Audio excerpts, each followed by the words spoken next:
남자 여자를 창조하시고 하나님은 그들에게 복을 주시며 하나님은 그들에게 이르시되 생육하고 번성하여 땅에 충만하라. 땅을 정복하라. 바다의 물고기와 하늘의 새와 땅에 움직이는 모든 생물을 다스리라 하십니다.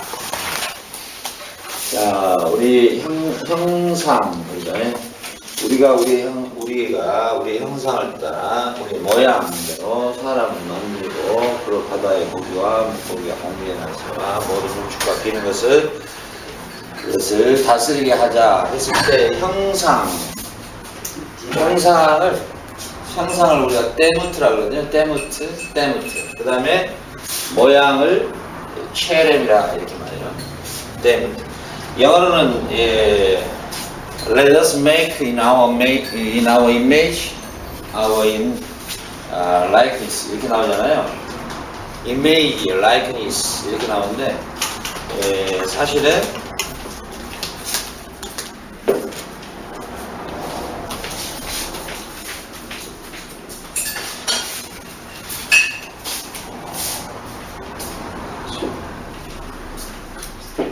하나님의 형상 이마헨데티오스.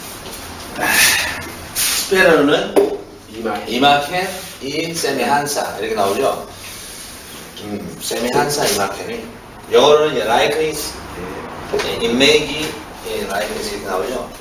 근데 여기서 말하는 형상과 모양이라는 이 단어의 의미가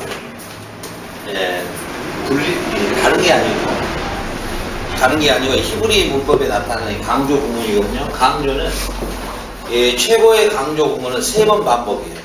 히브리어가 헬라어도 마찬가지고. 근데 2번 강조, 3번 강조 이게 다 강조 구문이라 그러는데 거룩하다 이런 것들은 3번 강조잖아요. 근데 이 때무트하고 이 모양이라는 이 의미가 왜 강조를 쓰고 있냐면은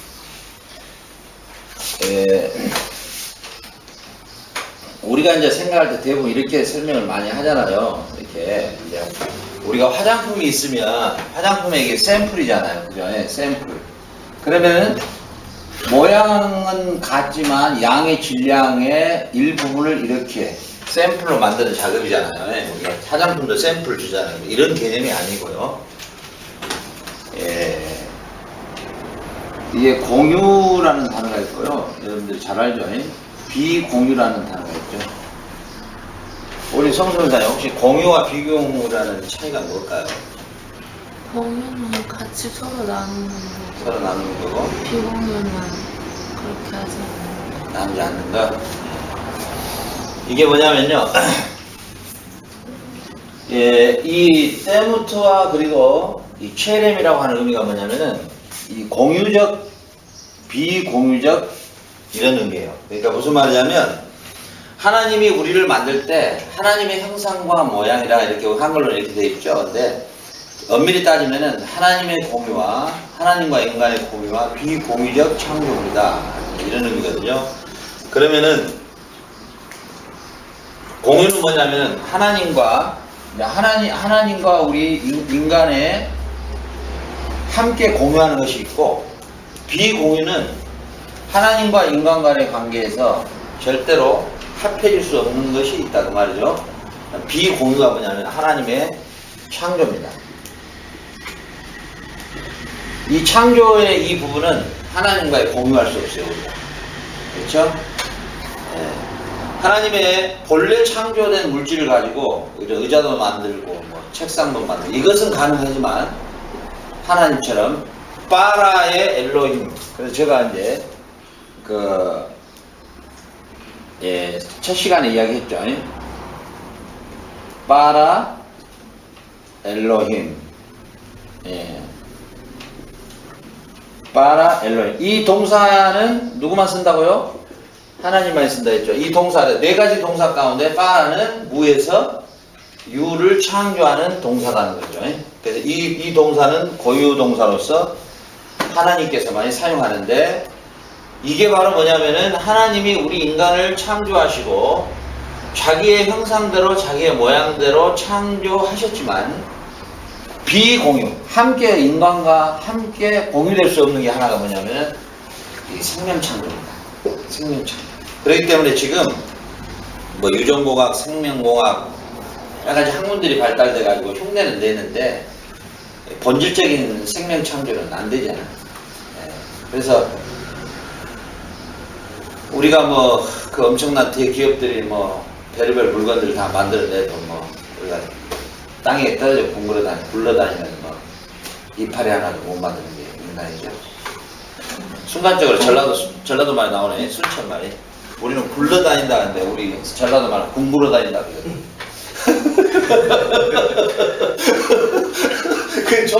그 촌놈답게 살아야 되는가 봐. 궁굴어 다니다가 뭐예요? 그래가지고 우리 순천에 상사라고 알아요? 성수에는 상사. 야 이거 상사를 모르면 안 되지. 순천에서도 그 이제 나간 민속촌이라는 상사라는 데가 있어 옛날에. 나간 민속촌. 나간 알죠? 그 나간 들어가는데 그쪽이 상사예요. 근데 이제 그때는 서울로 그 가서 그때 그저 구로공단 같은 데 가서 일 많이 했잖아요. 공단 같은 데 가서. 그러니까 서울 가니까 말이 이쁘잖아요. 전라도 막 궁굴어 다니고 이러다가 가니까는 막 전부 막 이렇게 높은 말로. 그러니까 이제 구정단 특별히 이제 내려오잖아요. 구정단. 그러니까 이제 구정단 이제 그 공급도 타고 이제 해가지고 어떤 이쁘게 이제 남대문시장에 사 있고 이제 또 사과 그 옛날에 사과 바구니 이사모님 사과 바구니 알아요? 사과 바구니. 예, 과일 바구니 종합 과일 그래 과일 하나 들어있고 그거 하나 들고 가면 아주 그냥 야 금이 한장이지.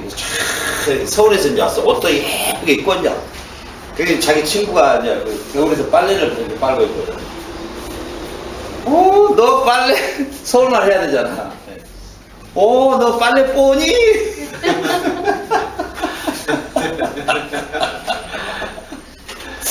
우리는 빨래 빠냐? 그러거든. 빨래 빠니? 이러고 빠니, 빨래 빠니 이러거든. 그러니까 내가 순간적으로 촌놈 바로 나오네. 공부로 다닌다. 빨래 뽀니? 나름대로 이제 빨래 뽀니? 이랬단 말이야. 서울말 올라가니까. 갑자기 촌놈에서 촌놈말이 나오네. 그러니까 우리가 하나님 앞에 뭐 별 이상한 막 대단한 존재 같은데 사실은 우리가 뭐 쌀 한 톨도 못 만들어내요. 그러니까 그 사람이 막 해봐야 별거 없거든요. 왜냐하면 우리 인간은 하나님 창조할 때 공유적인 속성으로는 뭐예요? 하나님의 공유적인 속성은 하나님이 가지고 있는 하나님의 인격의 성품을 우리에게 주셨죠. 그래서 원래 우리는 참 선하게 창조됐지만 우리의 타락으로 말미암아 이렇게 망가져 버렸죠. 지금 어떻게 보면 그 고장난 상태예요. 고장나서 예수님을 통해서 우리가 이제 다시 산소호흡기를 들이대가지고 숨을 까딱까딱 쉬면서 이제 이렇게 생명이 지금 유지되고 그리고 이제 그 주님의 그런 형상으로 조금씩 이제 이렇게 닮아가는 그런 상태죠. 원래 우리는 완전히 망가져 버린 상태예요. 그래서 에베소 2장 1절부터 이미 망가져 버렸다고. 죄와 허물로 이미 죽어버렸다고. 그렇잖아요. 완전 망가진 상태죠. 하나님의 인격, 하나님의 가지고 있는 성품, 하나님의 거룩하심, 하나님의 그런 창조적 능력, 무에서 유창조 말고요. 그래서 우리 인간만이 이 창조의 능력을 발휘할 수가 있는 것이죠. 그리고 우리가 가지고 있는 우리가 지금도 막 거룩한 성품을 이렇게 닮아보려고 몸부림치잖아요. 우리의 삶이. 또 우리가 또 하나님의 성품대로 인격대로 자라보려고 몸부림을 치죠. 그러나 뭐 다른 피조물들의 동물의 세계에서는 고민이 없는 거죠. 그런데 그래서 이게 바로 공유적, 비공유적 속성. 자, 로마서 8장 29절 한번 읽어볼까요? 로마서 8장 29절.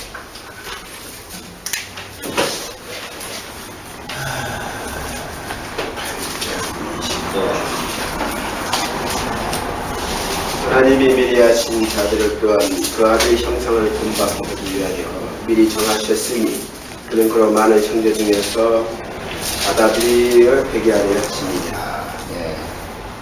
그래서 하나님이 우리를 구원하신 목적을 말씀하시는데 아들의 형상을 담도록 데모트와 체렘을 담도록. 그러니까 우리를 구원하신 1차적 목적은 뭐냐면 하나님의 형상, 아들의 형상을 그리고 성령 하나님의 인격을 담도록 하는 것이 우리를 구원하신 첫 번째 목적이라는 거죠. 그렇다고 한다면 결국은 우리 성도와 교회의 목표가 뭐냐면 하나님의 아들의 형상으로의 회복이라고 볼 수 있습니다. 교회는 우리 성도도 마찬가지고 우리 교회도 마찬가지고 교회와 성도의 궁극적인 목표점이 어디에다가 둬야 되냐? 아들의 형상으로의 회복. 하나님의 잃어버렸던 형상으로의 회복이라는 것이죠. 이게 이제 목표점이죠. 그러니까 우리가 잃어버렸던 망가져버렸던 그런 하나님과의 공유했던 속성들, 그런 인격들, 이런 망가져버린 우리의 선한 성품들, 또 우리가 하나님이 가지고 있는 그 자비와 긍휼과 그런 사랑의 성품들이 망가져버렸는데 그 성품으로 회복이 가고 그 성품이 복구되는 작업이 하나님의 말씀을 통하고 기도를 통해서 우리가 그 성품이 날로 성장돼 가야 된다는 것이죠. 참 이런 거 보면 우리가 어떤 일을 많이 하느냐, 어떤 프로젝트를 많이 세우느냐, 사실 이런 부분들은 조금 뒤로 물러나야 되고 먼저 우리가 이런 부분에 모든 에너지와 그 시선을 집중해야 되죠. 왜냐하면은 오늘 바울은 이렇게 말해요. 바울은 7장에서 오라 공부한 사람이로다 이렇게 말하면서 8장에서 바로 우리가 그리스도 안에서는 정리하기 좋고 없다. 그렇다고 해서 우리가 그 멋대로 사느냐? 그럴 수는 없는 것이다. 우리가 아들의 형상을 따라 그 형상으로의 회복으로 목표를 삼고 우리는 가야 한다. 이렇게 쭉 9장부터 이제 쭉 해서 이제 더 구체적으로 설명을 하죠. 아들의 형상을 따라. 이것이 우리의 그런 목표점이죠. 목표점.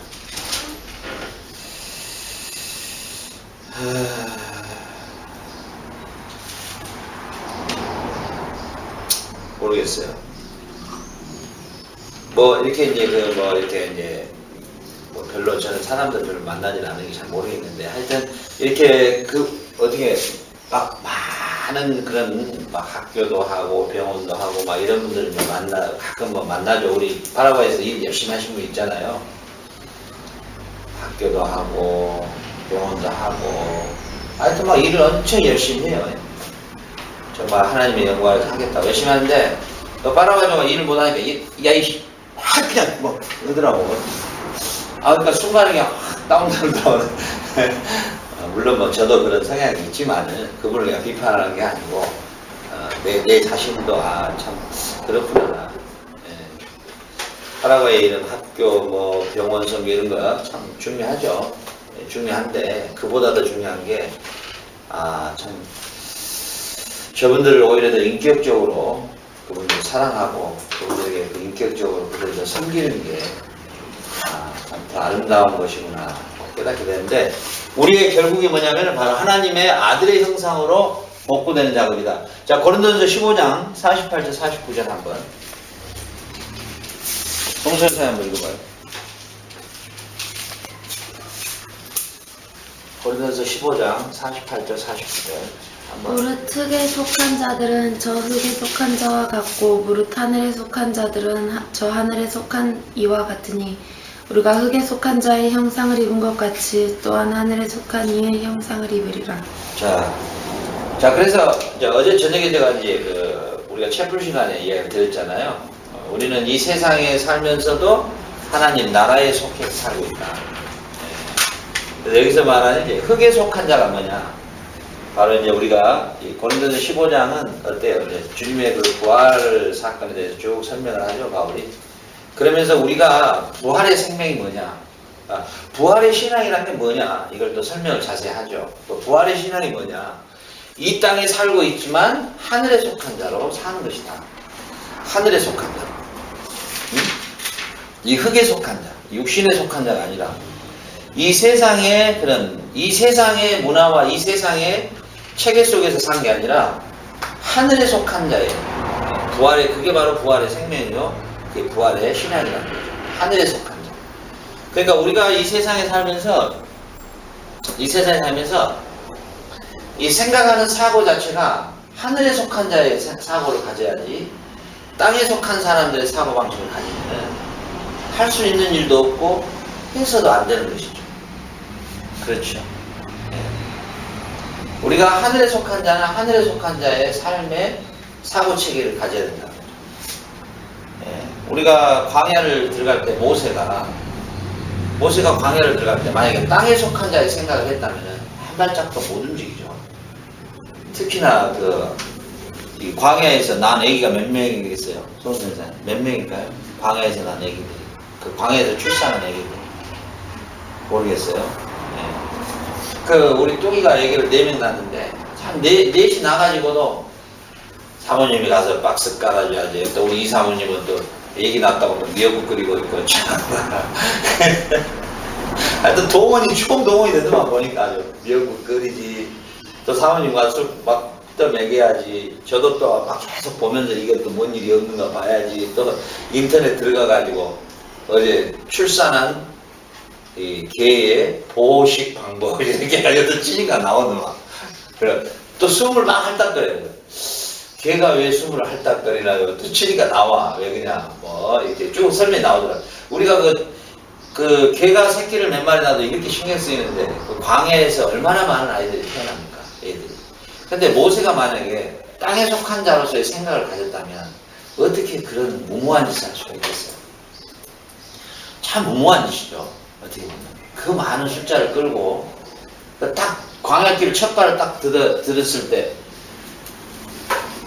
야 정말 이게 진짜 오늘 당장 지금 출발해서 갖고 나온 걸로 한 끼야 해결하겠지만 그때부터는 이걸 어떻게 해결할 것인가.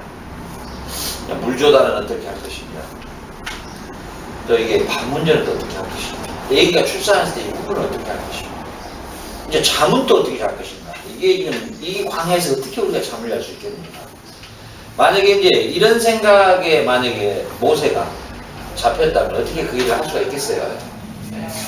그러니까 우리가 흙에 속한 자로 하늘, 이 땅에 속한 자에 하늘에 속한 자에 우리는 뭐야? 바로 하늘에 속한 자다. 하늘에 속한 자. 하늘에 속한 자. 우리 골로새 3장 10절 한번 볼까요? 골로새 3장 10절.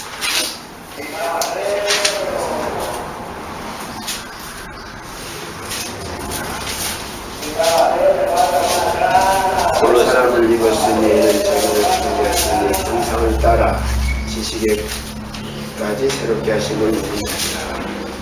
다시 한 번요. 새 사람을 입었으니 이는 자기를 창조하시니 형상을 따라 지식에까지 새롭게 하심을 입은 자니라. 아멘. 자, 여기서 말하는 새 사람, 이게 바로 이제 그 새로운 피조물, 같은 말이거든요.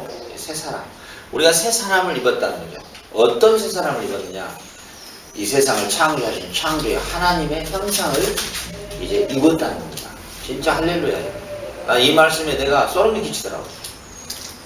야, 내가 과거에 흙에 속한 존재였는데 내가 그리스도를 통해서 하나님의 형상을 다시 입었다니 놀랍더라고. 하나님의 형상을, 신분의 변화, 존재의 변화, 형태의 변화까지 다 함께 일어나더라고요. 우리가 하나님의 형상을 따라, 창조의 하나님의 형상을 따라, 우리의 형상을 따라 우리의 모양대로 사람을 만들자 했던 그 하나님의 형상을 우리가 다시 덧입었다는 거예요. 참 이런 말씀 속에서 참 많은 회개가 되더라고요. 참 내가 하나님의 형상을 입었는데 그 형상을 따라, 그 모양을 따라, 그 하나님이 우리에게 주셨던 그 속성이 조금씩 회복돼 가는데 그런 모습이 우리에게 드러나지 않구나 생각하면 굉장한 참 회개가 되더라고요. 매일마다 새 사람을 입었는데, 바울은 지금 골로새 교회에게 너희는 어떤 존재냐? 세상을 창조하시고 이 때무트와 체렘을 하셨던 그 하나님의 형상을 너희가 다시 덧입었다. 얼마나 이게 감격스럽고 새 사람. 우리 교도소에서 행사를 했죠. 행사하면서 우리가 그 사람들이 교도소에서 나왔는데 다시 또 들어간다. 참 그러면 교도소에서 나왔으면 이제 새로 자기가 다시 자기 삶을 조절해서 이제 다시는 그곳으로 다시 돌아가지 않아야 되는데 다시 그 자리로 우리가 돌아가 버린다는 거죠. 또 그 삶이 오히려 그 애굽에서가 더 즐거웠던 것처럼 그 삶으로 만족하려고 하는 사람이 많다 그래요. 예, 어제 우리 이사원 이야기 들어보니까 뭐 볼리비아에서는 안 나가려는데 아예 교도소에서 아예 안 나가려는데 나가봐야 또 들어오니까 절차 밟으면 또 힘드니까. 자, 그렇게 해서 우리가 이 창세기 1장 26절과 28절을 통해서 로마서 8장 29절, 고린도서 15장 48절, 49절을 통해서 먼저 하나님이 창세기 1장 28절과 26절과 28절을 통해서 하나님이 우리 인간을 창조하시는 데모트와 체렘은 하나님의 인격과 하나님의 가지고 계시는 속성을 우리와 함께 공유하셨다 이런 뜻입니다. 우리와 함께 공유하셨다. 그분의 성품. 우리가 성경에 주님의 성품이 여러 가지로 나오죠. 자비, 긍휼, 온유, 겸손 쭉 이런 부분들이 나오잖아요. 예, 그런 우리가 이제 아담의 타락으로 잃어버렸다는 거죠. 아담의 타락으로 그 형상을 잃어버렸는데 오늘 로마서와 고린도전서와 골로새서에서 특별히 골로새서에서 너희는 다시 이 너희를 창조하셨던 그 하나님의 형상으로 다시 복구됐다. 이제 복구 작업에 들어갔다. 복구 작업. 그렇기 때문에 결국은 우리에게 하나님이 요구하시는 우리 교회의 목표와 성도의 목표는 하나님이 본래 우리를 창조하셨던 하나님의 형상과 모양, 하나님의 속성으로 다시 우리가 복구되는 게 목표점이다. 그럼 복구될 수 있는 유일한 길은 하나님의 말씀과 기도뿐이 없어요. 하나님의 말씀과 기도. 그거 외에는 우리가 하나님의 형상으로 복구될 소스가 없는 거예요. 방법들이 없어요. 그래서 우리는 무던히 하나님의 말씀과 기도의 삶으로서 우리의 성품과 우리의 속성을 하나님의 속성으로 닮아가려고 몸부림치는 그러한 삶이 하루하루의 우리의 삶이죠. 그 삶이 우리가 추구해야 될 목표점이라고 이렇게 정리를 할 수가 있죠. 그러니까 그리스도를 통해서 우리가 이 잃어버렸던 이 데모트와 체렘의 하나님의 공유된 속성을 다시 회복할 수 있는 유일한 길을 주셨다는 거죠. 뭐 다른 종교에도 뭐 나름대로의 불교도 나름대로의 어떤 수행과 고행을 통해서 마치 자기가 부처가 돼야 되겠다는 이런 논리를 가지고 가지만 그것으로는 도저히 하나님이 본래 우리를 창조했던 이 하나님의 속성대로 창조했던 그 속성을 회복할 길은 결국 없다는 거죠. 그들이 나타내는 그런 윤리적 도덕적인 그런 인격은 하나님의 그 성령으로 해서 거듭난 그런 속성의 열매가 아니고요. 그들은 결국 감추어진 인격에 불과해요. 겉으로 포장만 돼 있지 그건 결국 이 본질적인 변화가 일어난 건 아니에요. 그래서 하나님이 뭐예요? 바리새인과 서기관들과 그 애들을 굉장히 질타하죠. 굉장히 질타하죠. 네 속 사람은 결국 변한 게 없다. 그리스도를 통하지 않고는 불가능하다는 거죠. 그래서 이제 이 형상과 모양이라는 이 부분들을 우리가 잘 정리를 해야 되겠죠. 자, 그 다음에요. 창세기 12장 2절로 3절 한번 읽어볼까요? 창세기 12장 2절로 3절. 창세기 12장 2절로 3절.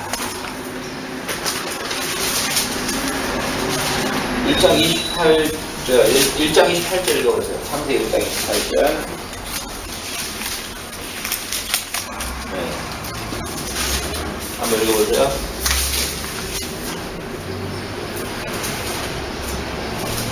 하나님이 그들에게 복을 주시며 하나님이 그들에게 이르시되 생육하고 번성하여 땅에 충만하라. 땅에 정복하라. 바다의 물고기와 하늘의 새와 땅에 움직이는 모든 생물을 다스려 하시니라. 네, 자, 복을 주셨다 이렇게 나오잖아요. 복을 주셨다. 복을 주셨다. 얘가 우리가 히브리어로 바라크 그런데 바라크. 복을 주었다. 복을 주었다. 근데 이 역시 마찬가지로 바라크라고 하는 이 단어는요. 반드시 엘로힘 플러스 바라크입니다. 그러니까 복을 주는 자는 하나님 한 분 외에는 없어요. 알겠죠? 복을 주는 자는 하나님 한 분뿐이 없어요.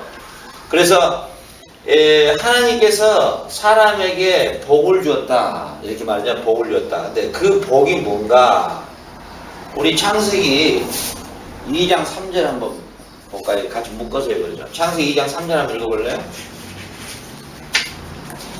하나님이 그 일곱째 날을 복되게 하사 거룩하게 하셨으니 이는 하나님이 그 창조하시며 만드시던 모든 일을 마치시고 그날에 안식하셨느니라.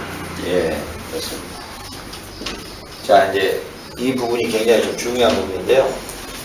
하나님이 인간을 창조하시고 인간에게 복을 줬다. 그리고 또 이게 반복이 되거든요. 바라크가 어떻게 되냐면 하나님이 창조하시던 마지막 7째 날을 복 줬다 이렇게 나와요. 그러니까 하나님이 인간에게 복을 준 내용이 뭔가? 그것은 하나님이 7째 날의 안식이라고 하는 이 샤바트라고 하는 이 샤바트라고 하는 안식이 이 안식 개념이 샤바트거든요. 이 샤바트의 복을 줬다는 것이죠. 샤바트의 복을. 자, 그래서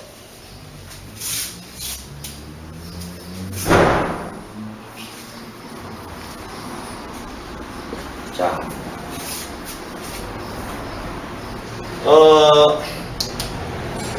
하나님이 먼저 우리가 안식의 개념을 먼저 한번 우리가 약간 정리를 하고 그렇게 가게요. 하나님이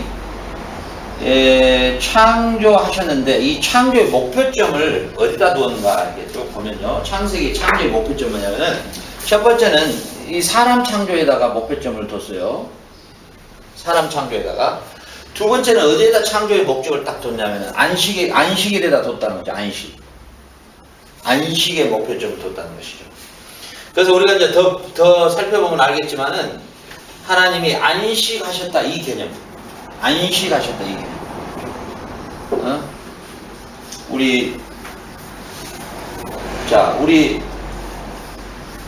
이사원님 요즘에 그 메뉴가 뭐뭐 나왔냐면 제가 기억하고 있습니다. 소세지가 들어간 김치찌개. 그 다음에 두 번째 성사 알아요? 두 번째 라면처럼 이렇게 라면하고 같이 들어간 거 떡볶이 형태. 그 다음에 세 번째 지금 랭킹 1위 그건 송선사님 작품이고 그 다음에 비빔국수의 양념. 그래서 지금 랭킹 우리 지금 요리 랭킹 1위가 원래 사모님이었어요. 우리 문사모님. 근데 이번에 밀려났어. 어저께 조사를 엄밀히 해봤더니 이 사모님이 1위로 올라가고 있어. 1위로. 당신 좀 섭섭하겠네.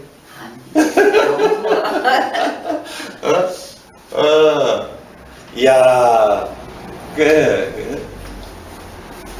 근데 우리가 음식을 참 맛있게 먹고 앉아서 커피 한잔 하면 참 안식을 누리잖아요. 마음에 안식, 편안함을 아무 생각 없잖아요. 편안함. 근데 여기서 하나님이 창조 세계를 만드시고 안식하셨다 이 의미가 뭐냐면 이 샤바트라고 하는 이 의미가 뭐냐면은 여기서 안식했다 이렇게 돼 있잖아요. 안식했다. 하나님이 창조한 세계를 그러니까 제가 혹시 송소회사님 혹시 하나님이 창조한 창조는 무슨 명령법이다 그랬어요 혹시? 하나님이 창조요? 우리가 한국에서 제가 목회하는데 그걸 70먹은 우리 집사님이 다 그걸 암송을 하더라고. 암기를 하더라고. 하나님이 세상을 창조할 때 하나님의 창조는 명령법이 아니다 그랬죠? 희구법이다 그랬죠? 희구법. 희구법. 그러니까 하나님이 세상을 창조하기 전에 이미 하나님의 모든 계획을 세웠다는 거죠. 계획을 세우고 하나님의 때가 돼서 창조를 했다는 거죠. 그래서 여기서 하나님이 안식하셨다. 샤바트 하셨다. 이 의미는 뭐냐면은 하나님이 계획하시고 하나님이 실행하시고 그리고 완성된 그 창조 세계를 보고 심히 기뻐하셨다 이런 뜻이에요. 일하다가 쉬었다 이런 개념이 아니고 맛있는 음식을 먹고 내가 쉬고 있다 이런 개념이 아니고 하나님의 전 창조의 경륜과 하나님의 전 창조의 하나님의 목표 하나님의 경륜과 목표를 이루시고 그리고 그 세계를 바라보시면서 힘이 뭐예요? 만족해 하시는 상태. 이것을 안식했다 이렇게 표현하는 것이죠. 샤바트했다. 하나님의 창조와 하나님의 창조의 그런 모든 경륜이 완성된 걸 보시고 심히도 뭐예요? 기뻐하시며 만족해 하시는 이것을 안식이다 이렇게 말씀하십니다. 저 같은 경우는 안식을 어디서 제일 많이 누리냐면 이 설교를 딱 끝내고 났을 때 설교 중에도 안식이 임하더라고. 예, 이런 마음이구나. 하나님이 계획하시고 나를 통해서 계획하시고 나를 통해서 원하시는 하나님의 말씀의 사역자로서의 내가 충성을 다할 때 그 일이 아무리 힘들더라도 내가 거기에 충성을 다할 때 느끼는 그 안식. 이 안식이 참 진정한 우리 인간의 안식이구나. 이걸 많이 느끼는데, 참 많이 느껴요. 설교하면서 참 이런 것들을 많이 느끼는데, 하나님의 안식이라고 하는 이 샤바트의 개념은 하나님이 계획하시고 하나님이 실행하시고 하나님이 완성시키는 그 상태를 보고 너무 흡족해 하시는 그 모습. 이게 이제 안식이라는 거죠. 그래서 그날을 뭐 했다고요? 복주었다. 그러면 우리가 이 안식, 하나님의 안식이 이 창세기 이제 아담의 타락으로 말미암아 하나님의 안식이 뭐예요? 깨져버리죠. 하나님이 심히 좋았던, 하나님이 심히 만족했던, 하나님이 심히 기뻐하신, 하나님이 심히 만족해 하신 이것이 깨져버리죠. 누구 때문에? 아담의 타락으로 말미암아. 자, 타락으로 말미암아 깨져버린 이 안식을 뭐예요? 이제 다시 그러면은 제가 아까 이야기했죠. 자, 하나님의 창조의 첫 번째 목표가 어디에 있다고요? 하나님의 형상대로 사람을 창조하는데 첫 번째 목표를 두셨어요. 그래서 창조의 왕관이라 이렇게 말하죠. 인간이. 두 번째는 하나님이 어디에다 뒀냐면 샤바트에다 뒀답니다. 첫 번째는 데문트, 이 체렙이라는 여기에다 두고 두 번째는 이 샤바트에다가 뒀답니다. 안식에다가 뒀다. 안식에다가. 그러니까 하나님의 창조에 원래 하나님이 계획하셨던 하나님의 창조의 목표와 계획과 성취, 완성을 통해서 하나님은 심히도 만족해 하셨다. 그래서 그날이 복된 날이다. 우리 창조를 대부분 보면 우리 주일학교 때부터 6일 창조로 배웠죠. 첫째 날은 뭐 이러잖아요. 근데 6일 다음에 보면은 이 와우라는 접속사가 다시 또 딸려 들어와요. 엄밀히 따지면 7일까지 창조하셨어요. 7일째까지. 알겠죠? 그래서 이제 하나님이 7째 날을 복주다 이 말은 하나님의 창조의 완성에 하나님 스스로 만족해 하셨다는 거예요. 너무너무 만족해 하셨다는 거예요. 결국 하나님은 인간을 창조하고 세상 만물을 창조한 피조세계 단 한 가지도 하나님 안에 만족하지 않는 것이 없었다는 것이죠. 그래서 이 세상의 모든 것은 하나님의 선한 하나님의 의도대로 창조되어 있죠. 그러나 인간이 타락했단 말이죠. 자, 타락함으로 이제 하나님의 창조의 목적에서 빗나가기 시작하죠. 결국은 뭐냐면 죄가 뭐냐? 선악과를 먹었냐? 안 먹었냐? 사실은 이 부분에 문제가 있는 게 아니고 하나님의 창조의 목적에서 빗나가는 게 다 죄예요. 그러니까 하나님이 나를 통해서 그러니까 결국은 우리 개인으로 보자면은 나를 통해서 하나님의 나를 향한 창조의 목적에서 내가 빗나간 모든 것이 다 죄죠. 오늘 하루를 내가 살아가는데 하나님이 나를 창조한 오늘 하루의 스케줄은 하나님 앞에 잡혀 있었거든요. 근데 하나님의 스케줄에서 내가 벗어나면 그게 자체가 죄예요. 우리는 죄를 큰 하나님의 창조의 이 샤바트 안에서 죄를 해석을 해야지. 이 샤바트를 떠난 죄 되버리면 윤리 도덕적인 죄가 같이 막 물려서 들어가고 굉장히 혼란이 올 수가 있죠. 근데 우리의 인간의 최고의 죄는 뭐냐면 하나님의 샤바트의 창조의 본래 오래전에 계획하시고 오래전에 하나님이 실질적인 나의 개인에 대한 그런 플랜을 잡아놨단 말이죠. 근데 그 플랜에서 내가 목적에서 벗어나 버리는 삶, 그 자체가 그 시간이 전부가 죄예요. 그러니까 어느 하루 나의 삶에 내가 단순히 미워하고 거짓말 이것도 다 죄죠. 그러나 더 궁극적으로 큰 틀에서 보면 하나님이 오늘 나에게 향한 하나님의 하루의 스케줄에서 벗어난 시간들이 다 죄예요. 다 그 자체가 다 죄예요. 그러니까 죄와 허물로 죽어버렸죠. 결국 죄와 허물로 총체적으로 죽어버린 상태죠.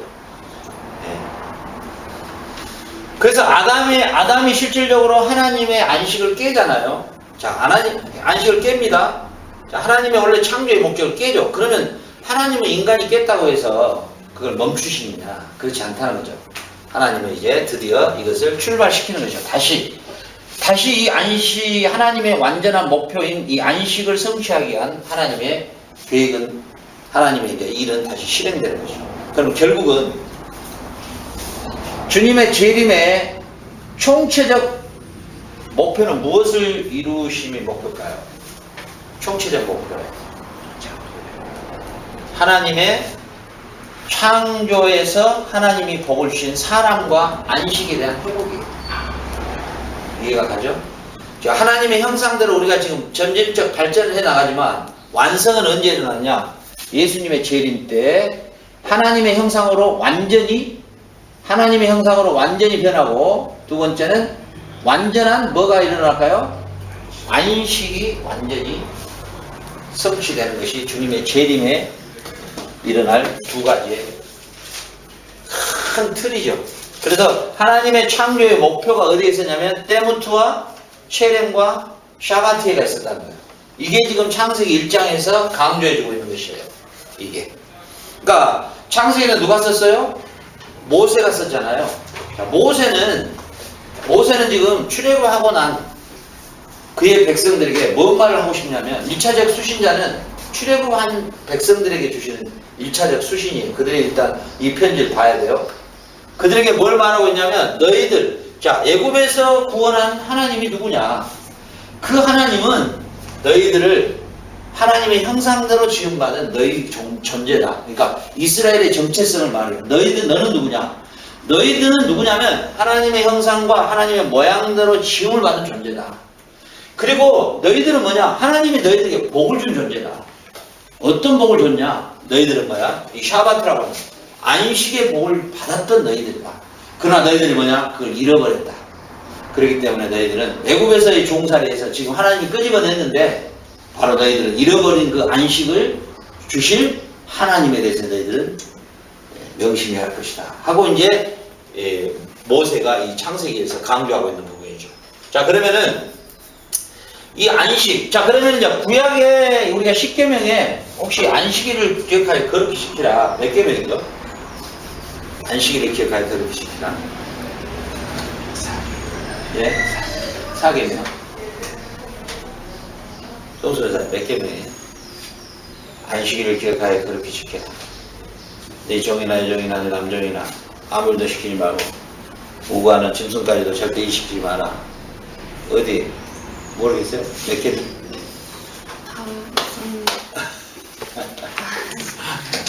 막상 또 알지만은 또 물어보면 모르겠어요. 저도 헷갈려요. 제 얘기는 뭐예요? 하늘에나 위에나 땅에나 하늘에나 모든 것들 섬기지 마라. 사계명이요. 네? 사계명이요. 사계명. 그래서 하나님은 이제 드디어 어떤 제도를 주냐면요. 안식일을 기억해라. 안식일의 제도를 출범시켜요. 어디에서? 애굽에서 이걸 출범시킨 게 아니고 애굽에서 빠져나와서 시내산에서 이게 선포가 돼요. 이제 너희들은 지금부터 안식일을 기억하여 거룩히 지켜라. 뭐 사람이나 누구나 동물을 할 것은 절대 일하지 마라. 이렇게 이제 출발이 된다는 거죠. 다시 안식일이 제정이 됐죠. 자, 그런데 출애굽기 31장 14절 15절의 내용이 뭐냐면 너희들은 만약에 안식일 날 일을 한다거나 너의 종이라도 일을 시키면 너희들 죽인다.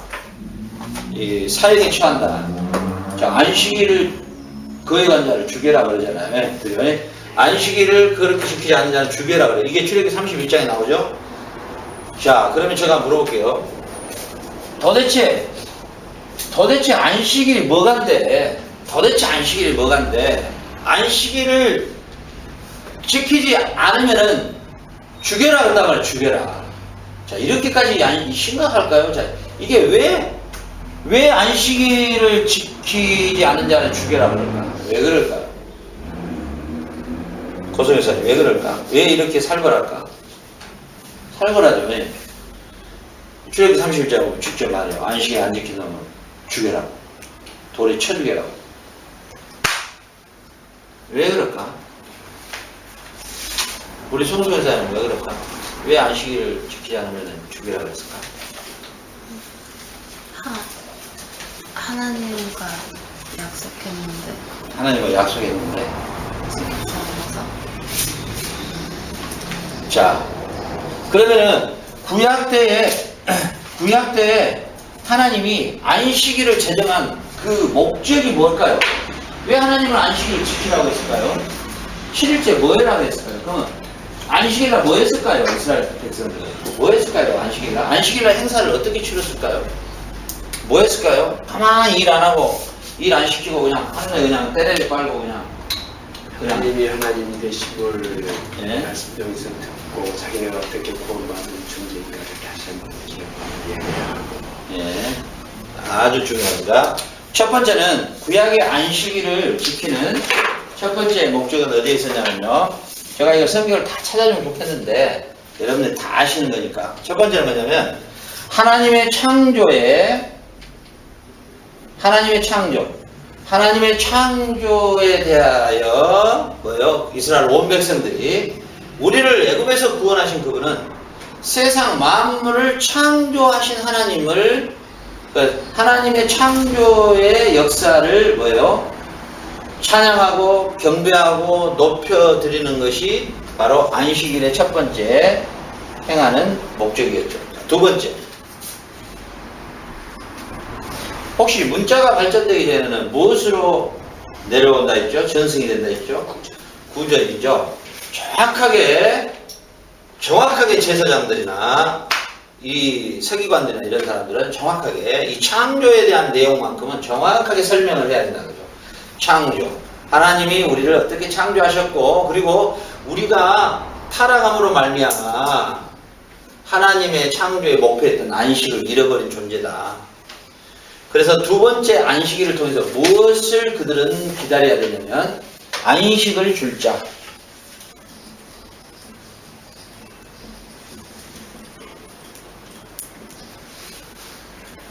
잃어버린 안식. 자, 범죄함으로 말미암아 우리는 이제 하나님과 관계가 두절되고 우리가 안식을 잃어버린 땅에 속한 자로 떨어져 나가버리죠.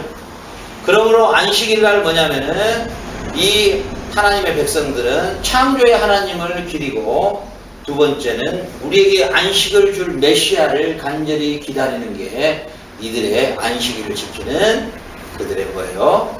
의미였다. 세 번째는 뭐냐? 그들은 하나님의 언약 백성의 정체성을 계속 반복해서 강론했다는 거죠. 우리가 잘 아는 것처럼 뭐 학계, 스가랴, 그 다음 특히 이 학사, 에스라 이런 사람들이 마지막 종교개혁을 하고 나서 백성들을 세워놓고 그 강론할 때 보면은 전부 첫 스타트가 어디서부터 가냐면은 너희들을 창조하신 하나님이 누구신가 여기서부터 쭉 설명해요. 그들이 말하는 구조를 보면 전부 그 구조예요. 첫 번째 어디부터 가냐면 항상 창조부터 가. 하나님은 너희들을 어떻게 창조하신 분이었고, 두 번째 항상 18번지로 그들이 사용하는 게 뭐냐면 너희들을 애굽에서 어떻게 구원해냈는가. 이렇게 항상 그러한 하나님을 너희들이 왜 배신해서 이런 엄청난 이런 하나님 앞에 징계 채찍을 받느냐. 이 구조예요. 그러니까 정체성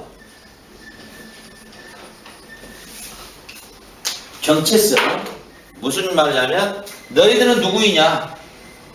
이 세 가지예요. 구약의 안식일을 지키는 의미가. 정체성. 자, 세상 만물을 창조하신 그 하나님이 바로 우리의 하나님이며 우리를 애굽에서 구원하신 하나님이다. 이걸 찬양하고 제사장은 선포하고 제사장은 그 하나님을 높여야 돼요. 두 번째는 자, 우리가 아담의 타락으로 우리의 선조 아담의 타락으로 우리가 안식을 잃어버렸는데 이 안식을 회복해줄 메시아를 우리는 소망하고 기다려야 한다. 우리를 이 죄와 사망에서 건져낼 메시아를 우리가 기다리자. 세 번째는 우리는 누구냐? 하나님의 언약 백성으로서의 정체성이다. 우리는 절대로 이방의 풍속에 우리가 절대로 넘어가거나 절대 흩어져서는 안 된다. 우리는 하나님의 언약 백성으로서 우리 언약의 백성의 자존심을 가지고 결코 이방인들과 섞어져서는 안 된다 하고 이 매 안식일마다 이스라엘 안식일은 금요일이잖아요. 금요일 저녁부터 그 다음 토요일까지 해서 이것을 계속 뭐요? 강조하고 찬양하고 경배하고 했단 말이죠. 자, 이랬는데 예수님께서 오셔서 하시는 말씀이 있었단 말이죠. 자, 마태복음 12장 8절 한번 읽어보겠습니다.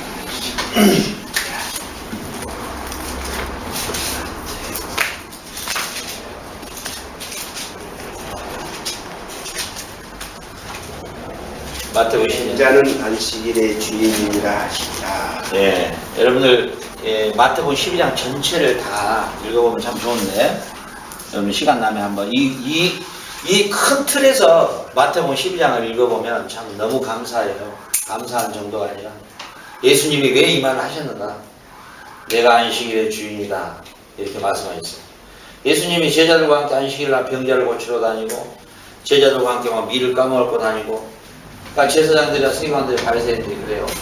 야, 네가 하나님의 아들이다 하면서 어째 하나님의 계명을 다 어기냐? 지금 안식일이지 않냐? 안식일인데 너는 모두 돌아다니는 미친놈처럼 이랬단 말이죠. 그러면서 네가 하나님의 아들이라 하냐? 하나님의 계명도 못 지킨 네가 어떻게 하나님의 아들이냐? 이렇게 말하니까 예수님이 내가 안식일의 주인이다. 주인 마음이죠. 가게 문을 열고 싶으면 여는 거고 닫고 싶으면 닫는 거고 그러잖아요. 자, 이 말은 뭔 말이에요? 내가 안식일의 주인이다. 한글 성경에 이렇게 나와 있는데요. 내가 안식일을 성취하러 온 자다. 완성시키러 온 자다. 내가 안식일을 완성시키러 온 자요. 성취시키러 온 자다. 이렇게 지금 예수님이 말씀하시는 거예요. 네가 뭘 성취하러 왔다는 거냐? 이거 어디서 젊은 애기가 하나 와가지고 무슨 소리 하고 있느냐? 이렇게 예수님이 그래. 너희들이 안식일을 왜 지키느냐? 그걸 지금 반문하는 거예요. 너희들 창조의 하나님을 찬양하고 경배하지. 두 번째, 아담 사고로 말미암아 잃어버렸던 안식을 회복해 줄 자를 너희들 기다리고 왔지. 지금까지 모세 이후로 계속해서 너희들이 안식을 지켜왔는데 뭐하러 지켰네? 그 가서 너희들끼리 모여서 밥 먹으려 했어? 아니잖아. 잃어버린 안식을 회복해 줄 메시아를 기다렸잖아. 그가 나야. 이렇게 하고 계시네.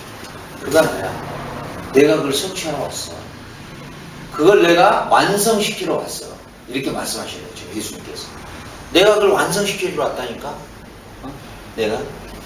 지금 이렇게 예수님이 이 마태복음 12장에서 총체적으로 이 부분을 다뤄요. 이 부분을 다뤄요. 자, 그럼 내가 너희들한테 한번 물어볼까? 너 양이 웅덩이에 빠졌다고 안식일을 너 안 건져내냐? 양 한 마리에 한 30만 원 가는데 네 안 건져내냐? 네 건져내잖아. 그러면 양 굉장히 귀하지. 안식일이라고 너 어때? 너 건져내지. 그럼 내가 한 가지 물어볼게. 안식일날 유일하게 일할 수 있는 사람이 누구예요? 송소장님? 안식일을요? 안식일날 일할 수 있는 사람. 주인. 응? 안식일을. 안식일의 주인. 제사장은 일을 해야. 왜냐하면 이 성소 안에가 구조가 어떻게 되냐면 나중에 이제 성소 어떤 분이 성소 막 세미나 다니시던데 자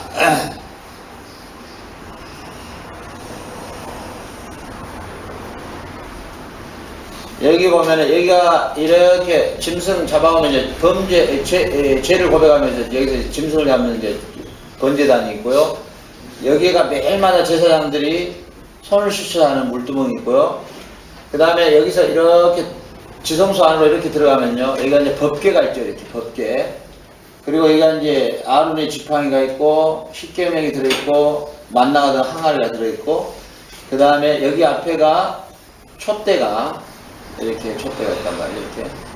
그 다음에 앞에가 진설병이라 가지고 빵이 6줄로, 6개로 된, 2줄로, 12지파를 상징하는 이런 구조로 되어 있거든요. 근데 이 빵이 식어버리면 안 돼. 그리고 이 안에 있는 이 촛불에 이거 감람류로 이 촛불을 떼거든요. 근데 이게 만약에 촛불이 꺼져서는 안 돼. 그래서 제사장은 열애예요. 어떤 열애냐? 이 떡을 뜨뜻한 떡으로 항상 바꿔야 되고 이 촛불을 꺼뜨려서는 안 돼요. 이 작업을 해야 되기 때문에 안식일날 유일하게 열애당한 사람 하나 있어. 그 사람은 죄 없다 해. 누구냐면 제사장이에요. 제사장은 그 떡을 바꿔 넣고 그 다음에 기름류 또 잡아 넣고 이게 촛불 안 꺼뜨리려고 하는 이 사람은 안식일 날도 일을 해. 그러니까 예수님이 그걸 물어보는 거예요. 그래, 안식일 날 마태복음 12장 내용 그거예요. 안식일 날 그러면 누가 일할 수 있어? 제사장 일하잖아. 그러잖아요. 그러면서 뭐냐면 성전에서 일하는 제사장보다 내가 그 제사장보다 큰 내가 왔는데 이러면서 내가 곧 그 성전이야. 이렇게 설명을 해주는 거예요. 결국은 뭐예요? 예수님께서 하나님의 창조의 본래의 목적이었던 사람 창조와 그 다음에 안식, 잃어버린 이 안식을 예수님께서 뭐예요? 성취하러 오신 거예요. 그러니까 결국은 예수님이 이 땅에 오신 목적이 우리를 죄와 사망에서 건져내는 것, 이건 물론이거니와 더 중요한 것은 우리가 잃어버렸던 안식을 회복해 주러 오시는 분이라는 거죠. 자, 병자에게는 안식이 없죠. 38년 된 병자들, 이 사람들은 안식이 없잖아요. 이 안식이 없는 자들에게 의도적으로 안식일을 날 그들을 치료해요. 그러면서 뭘 말씀하셔요? 내가 안식일의 주인이다. 내가 너희에게 안식을 주러 왔다. 이렇게 말씀해 주시는 거예요. 그래서 마태복음 12장이 바로 이스라엘 백성이 그토록 기다리고 기다렸던 안식을 줄 자로서의 뭐예요? 자기 계시를 하고 있는 거예요. 자, 지금 제7 안식교 있죠? 제7일 안식교. 여기도 제7 안식교에서 병원하죠. 그죠? 제7 안식교. 자, 제7일 안식교의 교리가 뭐냐면, 출애굽기에 보면은, 자, 안식일을 기억하여 그렇게 지키라. 이것은 영영한 너의 표요, 계명이라. 여기서 영영한 너의 표요, 계명이라. 이 원문을 그대로 해석하자면, 이것은 절대로 변개하지 않아야 된다. 절대로 그러니까 이걸 바꿔서는 절대 안 된다. 이런 의미로 그들은 그 자체를 그대로 이제 문자적으로 받았던 거예요. 그러니까 이들은 뭐예요? No. 우리에게 분명한 안식일은 금요일 저녁부터 토요일까지인데, no. 왜 기존 교회는 주일로, 일요일로 바꿔버렸냐? no. 그러면 일요일은 뭐냐? 옛날에다 로마의 신들, 사실은 월요일부터 일요일까지 가요. 전부 옛날에 그 로마의 신들의 이름이에요. 선이 뭐예요? 태양신이잖아요. 네. 그러니까 그래서 결국은 옛날에 로마 시대 때 기독교는 콘스탄티 대제에 의해서 기독교를 국교로 바꿔주면서 그들이 섬기는 모든 신을 다 받아들여가지고 특히나 태양을 숭배했던 주일날을 이 주일날, 그래서 이 일요일날 이 예배를 드리는 것이다. 이거 아주 잘못된 거고, 더 심하게 말하면 현재 기독교는 구원이 없다 그래요. 안식교는 구원이 없다 그럽니다.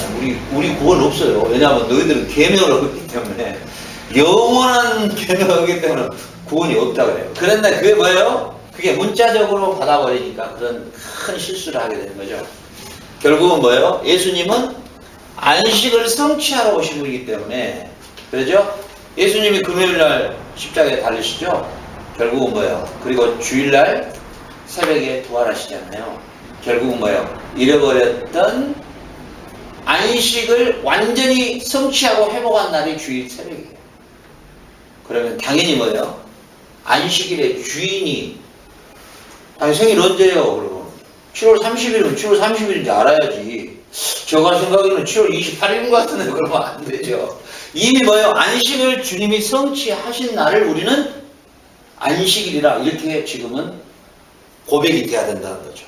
문자적, 날짜적, 요일적 안식이 아니라 하나님이 이 세상을 창조하시고 창조의 목표를 하나님의 형상인 이 때부터와 첼렘으로 우리 인간을 창조하고, 두 번째, 그 창조의 경륜과 하나님이 세웠던 계획을 바라보시고 심히 기뻐하시는 그 기쁨 안에 우리 인간이 함께 영원히 공존하도록 했던 하나님의 안식을 아담의 타락으로 말미암아 깨므로써 다시 하나님은 일하셨는데 아들을 통해서 어때요? 그 창조의 안식을 다시 회복하는 그 작업을 아들을 통해서 성취하셨죠. 언제?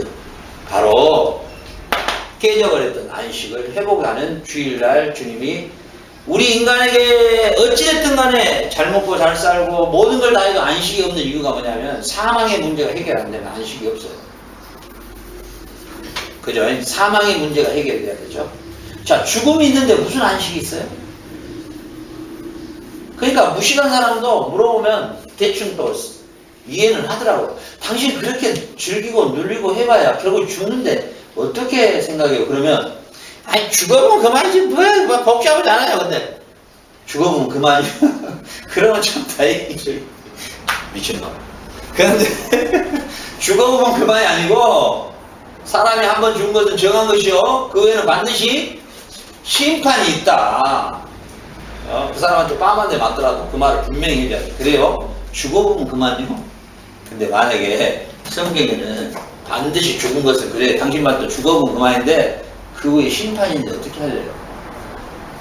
심판이 있든 없든 그래요. 그게 그 사람의 심판의 근거예요. 그게 근거. 근데 우리 인간은 우리가 이 죽음의 문제가 해결되지 않으면 우리에게는 안식이라는 것이 없는 것이에요. 그런데 뭐요? 주님은 뭐요? 십자가에서 죽음의 문제를 깨뜨리고 우리에게 다시 안식을 회복해 주셨다는 거죠. 자, 히브리서 4장 3절로 4절. 히브리서 4장 3절로 4절. 히브리서 4장 3절로 4절.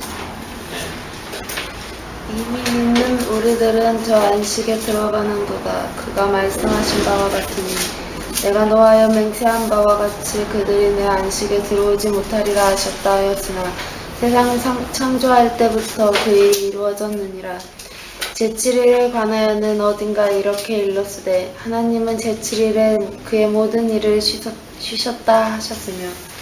자, 성경에 어디에 일렀을 때? 어디에요? 성경 어디에 어디에 기록되어 있을 때? 이게 바로 창세기, 우리 안식일을 선포하는, 이 창세기를 지금 이야기하는 거죠. 히브리서 저자는. 창세기에 기록되어 있었던 그 안식일을 복주셨던 그 하나님이 그 아들을 통해서,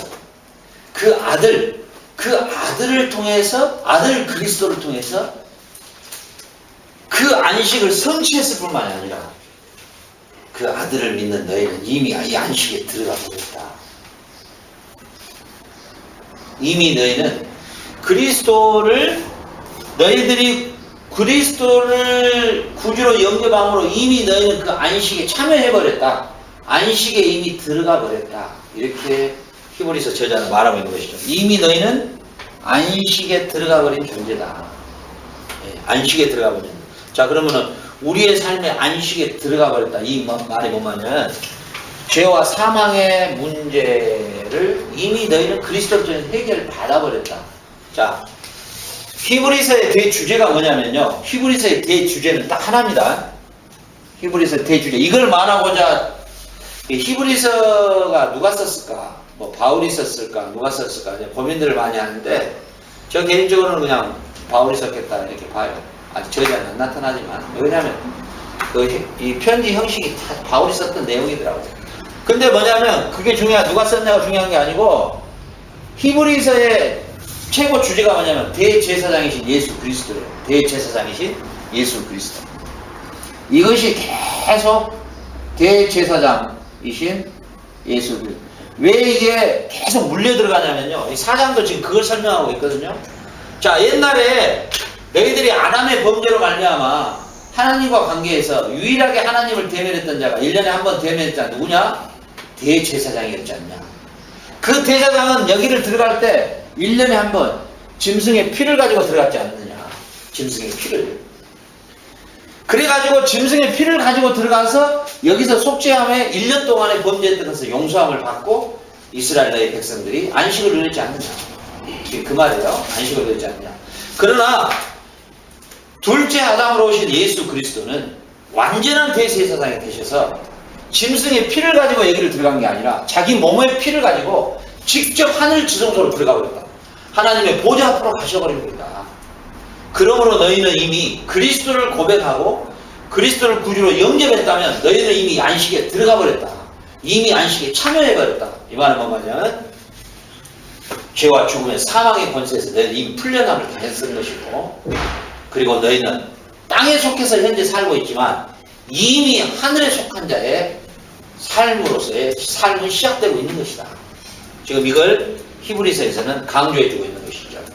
결국은 하나님의 창조가 아들을 통해서 그 안식을 완전히 성취하셨고, 그리고 그리스도를 통해서 잃어버렸던 아버지의 형상의 복구가 우리에게 가능해졌다는 것이죠.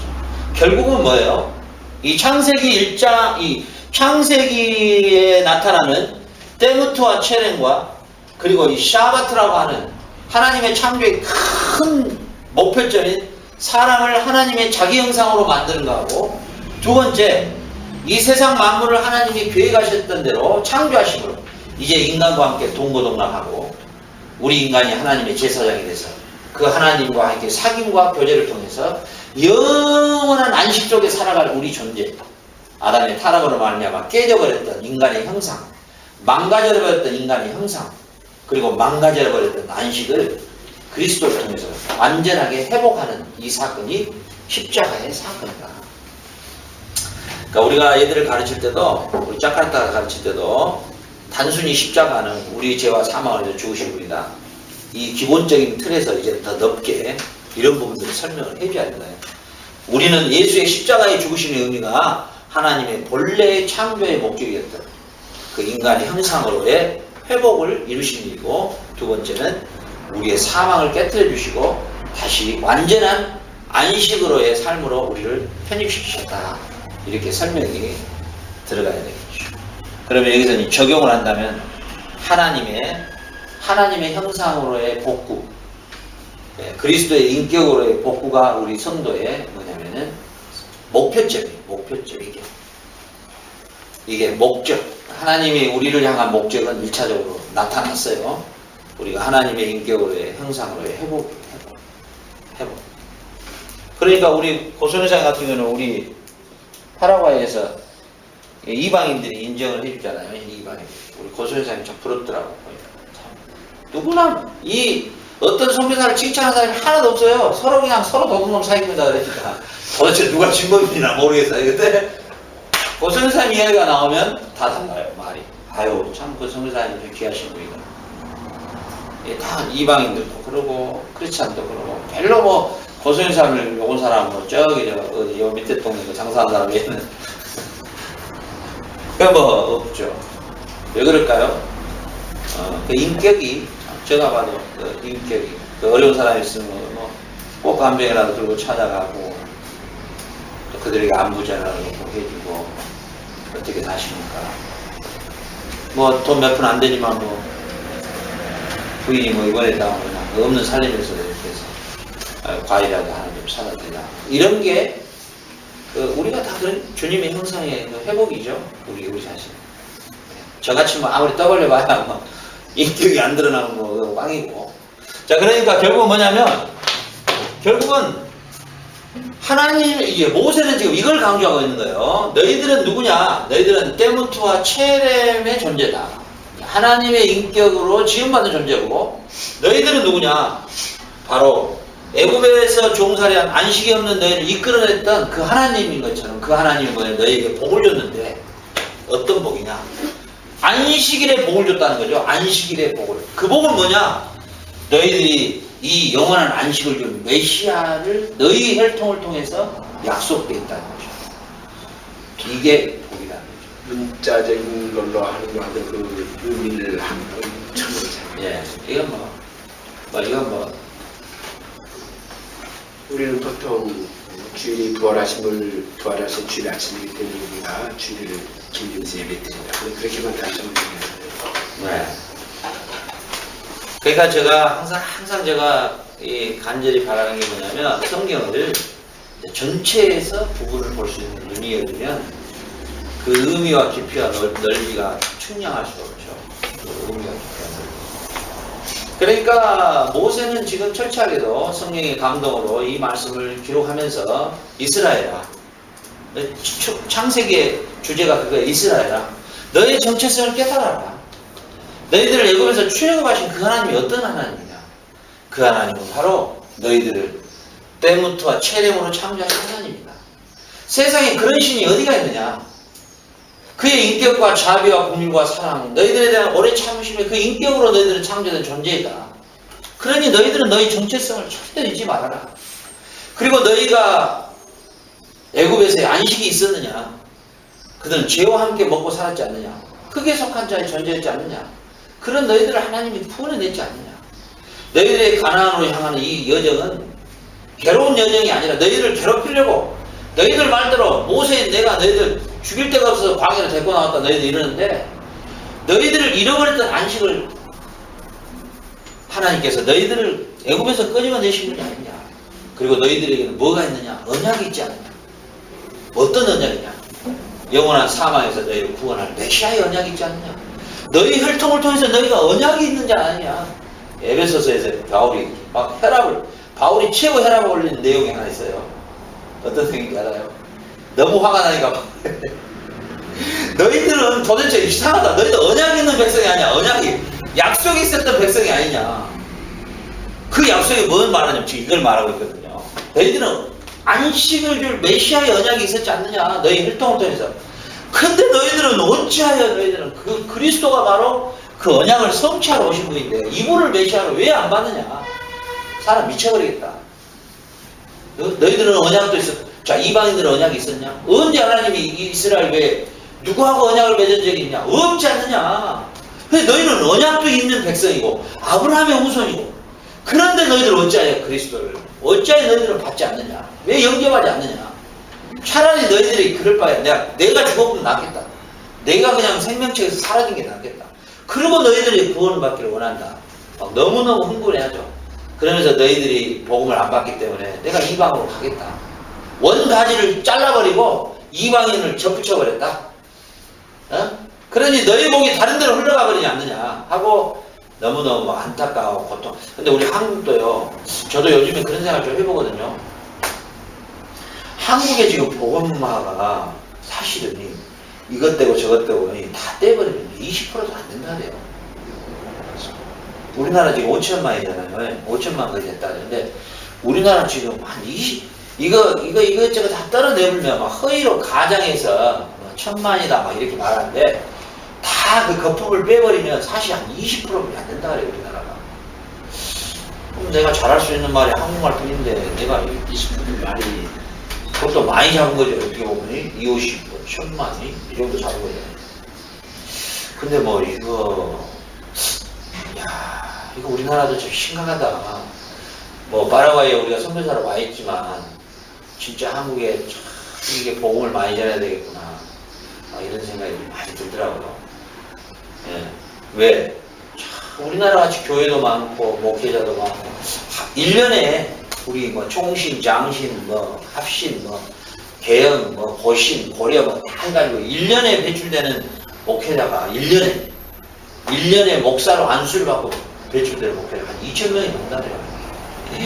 그러면 그분들이 나와서 2000 교회를 세워야 된다는데 한국에는 뭐 슈퍼 하나에 뭐 교회 하나씩 서 있고 뭐 옛날에 제가 호주에서 그 호주 마큰가 내 친구를 데리고 나갔더니 그 친구가 공항에서 버스를 타고 쭉 내려가는데 그 아파트 단지 막 십자가 쫙 서 있으니까 저보고 한국 의료시설이 너무 잘 됐다고 이렇게 병원이 많냐고 그러더라고요. 다 저 교회다. 정말 대단하다. 자, 그런데 중요한 게 뭐냐면 하나님의 창조의 목적을 누구를 통해서 이뤘냐면 바로 아들 그리스도를 통해서 이루신 것이죠.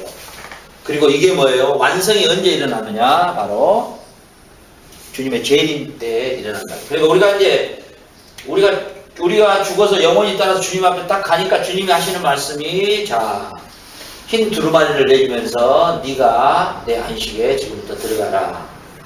계시록 어디에 있죠? 자, 이제 너는 내 안식에 들어가라. 이렇게 말하잖아요. 그러니까 결국은 뭐냐면 하나님이 본래 창조의 목표를 가지셨던 하나님의 인격과 하나님의 형상대로 지음받은 사람 창조와 그 다음에 안식의 목표를 두시고 그리고 모든 것을 다 창조하시고 완벽하게 창조하신 그 창조 세계에 하나님이 사람과 함께 영원한 안식으로 가려고 하는 하나님의 계획은 아담의 타락으로 깨트려졌는데 그것을 뭐예요? 아들을 통해서 다시 완성시켰다. 그래서 예수님이 오셔서 나는 안식일의 뭐다? 주인이다. 자, 마태복음 11장 29절로 30절 한번 찾아볼까요? 마태복음 11장 29절로 30절. 수고하고 무거운 짐진 자들아 다 내게로 오라. 내가 너희를 쉬게 하리라. 너는 마음이 온유하고 겸손하니 나의 명예를 내고 내게 배우라. 너는 나의 마음이 힘을 주리라. 내 명언은 쉽고 내 짐은 가벼우리라 하시니라. 자, 와라. 내가 너에게 쉼을, 안식을 주겠다. 근데 너희들이 했던, 옛날에 맸던 멍에다. 그거. 굉장히 무거운 건데, 내가 너희들에게 준 멍에는 너무 쉽고도 가볍다. 이렇게 이 내용이죠. 자, 예수님께서 그 당시에 이 율법사들이 가장 노리는 꼼수가 뭐였냐면 안식일을 어기는 것을 계속 노리는 거예요. 그래가지고 그 백성들이 안식일을 하나 어겼다? 계명이 뭐 때려 죽여라 했기 때문에 그게 최고 자기들이 가져온 무기였어요. 그걸로 백성들의 멍에를 확 씌워버려요. 그래서 모든 부를 축적했던 놈들이 바로 이 율법학자들, 이 나쁜 놈들이었단 말이에요. 그러니까 예수님께서 이렇게 뒤집기를 하셔요. 자, 이제는 너희들 내게 오라. 내가 주는 멍에는 그놈들이 주는 멍에하고는 틀리다. 쉽고 너무도 가볍다. 왜? 너에게 와서 쉬어라. 뭐 때문에 쉬어라? 바로 안식을 성취한 내 안에 오면 너희들은 이미 이 안식 안에 들어갈 수가 있는 것이다. 그렇게 하면서 예수님께서 율법의 멍에에서 벗겨지는 그러한 선언을 이제 하시는 것이죠. 그러니까 결국은 뭐냐? 오늘 우리 바이블 아카데미 오늘 몇 강이죠 지금? 지금 9강. 9강인데 우리는 지금 9강에서도 창세기 1장에서 왔다 갔다 하고 있죠. 이것도 축소했는데도 이 정도예요. 이게 계시록까지 간다면 어떻게 됐어요? 언제 끝날지 나 모르겠고 어찌됐든 간에 마무리로 이 바라크라고 하는 복을 줬다. 복. 우리 참 한국의 복 개념이 너무너무 심각했죠. 복이. 자, 이 복의 의미가 유교적인 복은 어떤 복을, 유교에서는. 자, 우리나라 역사에서 신라의 천년이 우리 불교 문화였죠. 그 다음에 2조 500년이 유교 문화였죠. 그러니까 1500년, 우리나라 역사에 1500년이 불교와 유교의 문화권에서 살았어요. 그 전에는 뭐냐? 모두가 다 뭐예요? 이제 샤머니즘이에요. 우리나라 토속 종교. 그러니까 샤머니즘, 불교, 유교 이 세 개가 우리나라를 지배했던 종교예요. 그렇죠? 그러면은 유교적 관점에서의 복, 불교적 관점에서의 복, 샤머니즘에서 말하는 복 똑같은 복의 개념인데 이 복의 개념을 불교나 유교나 샤머니즘에서 말하는 복의 개념을 우리 성도들이 갖고 있다는 거예요. 히브리어의 바라크는 불교적, 유교적 샤머니즘의 복의 개념이 아니에요. 이해가 갑니까? 지금 하나님이 아브라함을 불러서 창세기 12장 2, 3절에서 네가 복덩어리가 될 것이다. 네가 복의 근원이 될 것이며 네로 말미암아 한 자손이 나올 건데 그 갈라디아서에서 설명했죠. 그리스도가 올 텐데 메시아가 올 텐데 그 메시아로 말미암아 하늘의 별 같은 자손이 우리 크리스찬들이죠. 그걸 이루는 일에 네가 복덩어리로 쓰임을 받는다. 아브라함에게 이 복을 선언을 하시죠. 창세기 12장 2절로 3절에서 너는 복의 근원이요 뿌리요 복덩어리의 출발이요 복의 덩어리 자체다. 그러면은 자 이거 전체를 봤어요. 이제 전체 안에서 아브라함이 받은 복은 어떤 복을 지금 이야기하고 있을까요? 하나님이 아브라함이 준 복을. 아브라함은요 실질적으로 가나안에서 자기 등기로 땅에 한 편도 못 올라갑니다. 예. 네 가나안 땅 주겠다 해가지고 등기가 올라가야지. 가가지고 맨 여리저리 쫓겨다니고 살았는데 마누라 묻힐 데도 없어가지고 돈 주고 사가지고 막벨라고 사가지고 넣었는데 그러잖아요. 그러면은 유교적, 불교적 샤머니즘 복의 개념으로 접근해가고 뭐 아브라함이 뭔 복을 받은 거예요? 그렇다고 해서 뭐 특히나 불교에서 말하는 자식 많이 낳는 복? 아이고 이사 하나뿐이 못 낳는데 그러잖아요. 아브라함이 뭐 재산을 많이 갖고 있었다? 뭐 갖고 있어봐야 얼마나 됐겠어요. 그것도 그 마누라 그 여동생이라고 속여가지고 그 왕이 아이고 우리 처남 저 알았다 해가지고 아나 요거 너는 묶어 떨어지라고 그거 준 거 모아갖고 나온 거예요. 마누라 팔아가겠어. 응? 그럼 불교도 유교적 샤머니즘 복의 개념으로 가면은 뭔 아브라함이 뭔 복을 뭘 받은 게 없어요. 이 개념이 아니죠. 자, 하나님이 아브라함에게 주었던 이 바라크라고 하는 이것은 이 바라크 안에는 언약이 들어있다는 거죠. 언약의 복이죠. 바라크. 이게 성경적 복의 개념의 출발이에요. 언약의 복. 이게 너무너무 중요한 거죠. 언약의 복. 이 개념을 설명을 못 해주니까 성도들이 헷갈려버려요. 그럼 예수 믿다가 직장에서 쫓겨나는 건 복이 아니고 저주네. 그 개념으로 가면 사도 바울은 저주의 사람이죠. 평생을 두드러 맞고 오기가 치고 평생을 굶주리고 허덕거리면서 복음 전하다가 마지막 죽었는데, 사도들도 다 그렇게 살다가 죽었는데 샤머니즘과 불교와 유교적 관점에서 접근해가고 그 사람들이 복받은 사람들이에요? 전혀 아니죠. 그러니까 이게 참 문제예요. 이 문제가. 그러면 결국은 하나님이 아브라함에게 준 이 바라크의 복은 과연 어떤 복이었을까요? 뭘 지금 말하는 걸까요? 로마서 5장 13절 말씀처럼 믿음으로 의가 되게 한 그 복. 그렇죠. 여기 나와. 첫 번째가 아주 중요한 이야기가 있어요. 로마서 몇 장요? 로마서 5장 13절. 로마서 5장 13절. 이거 로마서 5장 13절. 정말 중요한 것을 지금 우리 송선생님이 어떻게 찍어내버렸는데, 이야, 놀랍네요. 자, 로마서 5장의 내용이 어떤 내용이냐면요. 자, 과거에는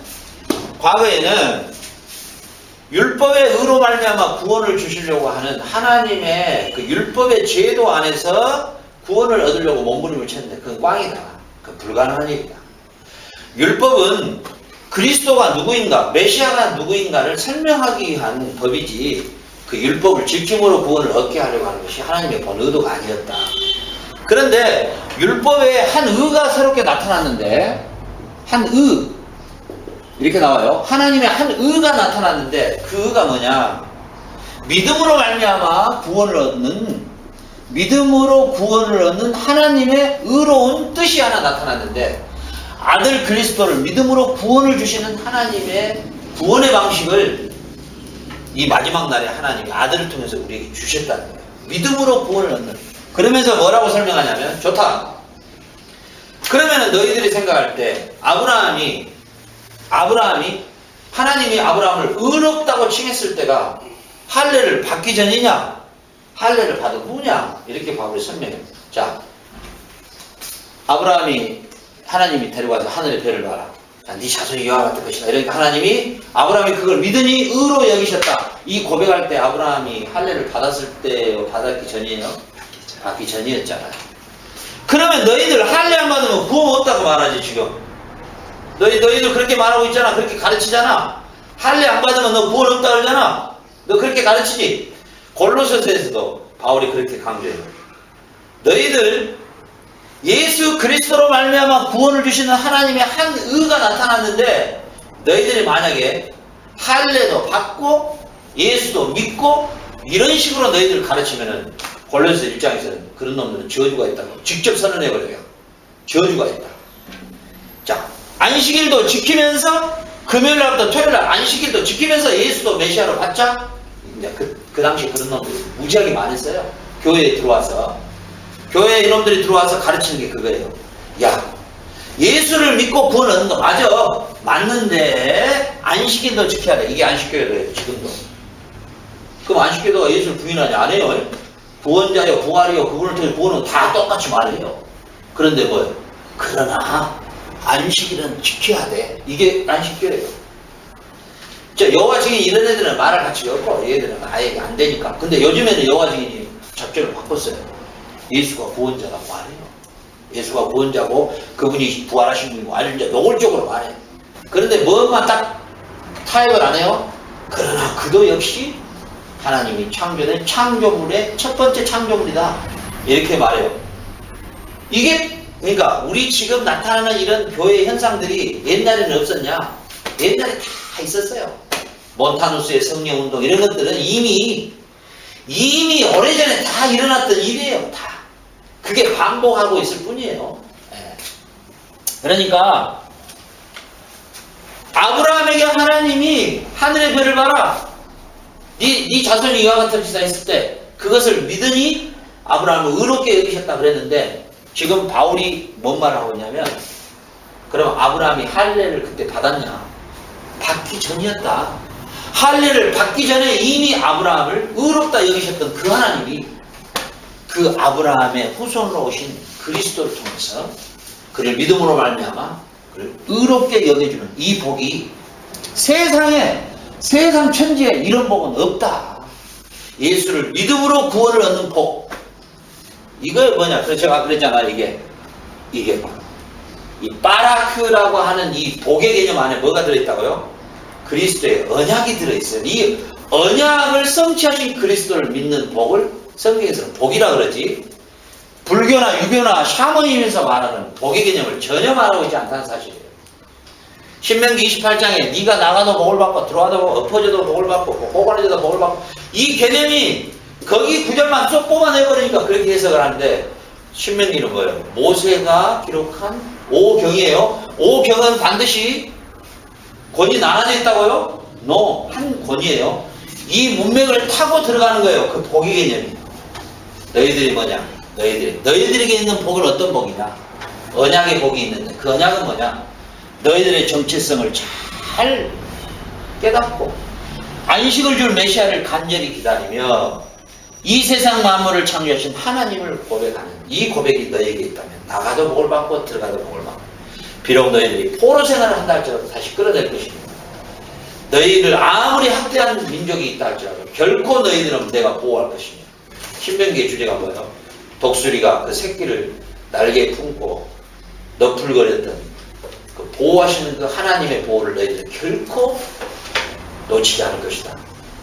너희가 하나님의 정체성과 안식을 줄 자와 메시아를 기다리며 창조의 하나님을 너희들이 진정으로 고백한다면 너희들은 나가도 들어가도 복을 얻을 것이며 절대 누구도 너희를 해치 못할 것이다.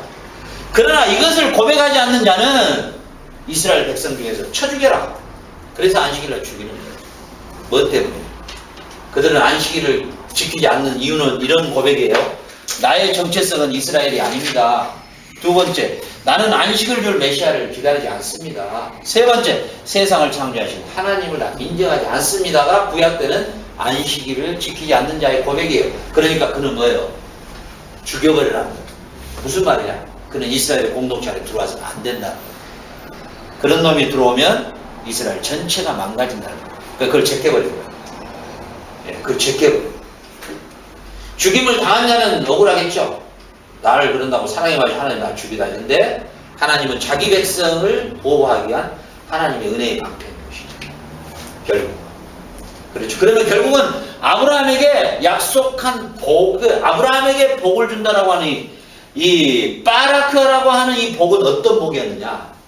바로 안식을 성취할 자 그리스도가 너를 통해서 실제적으로 올 것이며, 아브라함의 현실적 상황에서는 아브라함이 진짜 복덩이였어요. 왜냐? 지금 우리 시대는 그리스도 안에서 안식의 복을 해보겠지만, 유일하게 구약 때에 이 안식의 복에 참여할 수 있는 것은 아브라함 공동체 안에 들어가는 거였어요. 왜? 유일하게 할례도 이방인도 아브라함 아내 집에 종까지도 다 할례를 시켜주라는 거예요. 왜? 무슨 말이에요? 할례가 언약 백성의 표시가 됐잖아요. 언약 백성으로 편입시켜 주겠다는 거예요. 하나님. 그러니까 아브라함의 복덩어리가 아브라함의 시점에서 미래적으로는 그리스도의 오심이 복이었고, 아브라함이 그때 살 때의 현세적 복은 아브라함 안에 들어간다는 누구든지 뭐예요? 구원으로 인도되는 놀라운 복을 하나님이 아브라함에게 줬어요. 참 놀라운 복. 아브라함이 진짜 복의 진짜 대명사예요. 복의 대명사. 아브라함 안에만 들어오면 할례를 이방인도 시켜줘요. 하나님 하라고 해줘라. 그렇죠. 그러면 우리가 성경에 나타난 이 바라크의 개념이 어떤 문맥을 타고 우리에게 복을 설명하고 있는가 알겠죠? 그래서 아브라함의 복은 참으로 위대한 복이었어요. 어떤 복? 세상에 아브라함 안에 들어가면은 하나님의 언약의 백성 되는 그 엄청난 복이. 그러나 그리스도가 오셔서 이제는 그리스도 안에서 누구든지 다 복을 얻는 이 복이 바로 이 바라크의 복이라고 말하죠. 그래서 우리가 시편에 보면 복 있는 사람은 뭐라 그래요? 복 있는 사람은 악인의 꾀를 쫓지 않냐고, 오만한 자를 하냐고 이렇게 쭉 설명이 되죠. 그러죠. 자, 거기서 대비를 하는데 거기서 복 있는 것이 바로 이 빠락한데요. 어떤 복이냐? 거기서 말하는 복이 시편 기자는 이렇게 말하고 있는 거예요. 복 있는 사람은 누구냐? 너가 누구인가의 정체성을 안다면, 아까 제가 설명했죠? 안식의 개념이 정체성을 인식하고 안식을 줄 메시아를 기다리고 하나님의 창조를 고백하는, 이게 안식일 날 행하는, 집행하는 일이다 했죠? 그러면은 시편의 기자는 이렇게 말하고 있는 거예요. 복 있는 사람은 뭐냐? 네 정체성을 알아라. 네 정체성은 뭐냐? 악인들과 함께 절대 있어서는 안 된다. 오만한 자리에 앉지 마라. 악인의 꾀를 절대 동무하지 마라. 그들은 다 바람이 나는 겨와 같으니 그들은 총에 절대 그들은 들어오지 못한다. 그들은 절대 구원이 없는 자들이니까 그들 옆에 절대 서지 말고, 너희들의 정체성은 이스라엘의 정체성 아니냐? 하나님의 언약 백성이 아니냐? 아브라함의 언약을 가지고 있는 자들 아니냐? 그러니 너희는 시냇가에 심은 나무가 결실을 많이 맺은 것처럼 너희가 하나님과의 언약 안에 꼭 붙어 있어야 된다. 그러므로 너희들은 복 있는 사람으로 살아라. 이렇게 설명하고 있는 거예요. 예수님은 마태복음 5장에 와서 직접적으로 이걸 설명해줘요.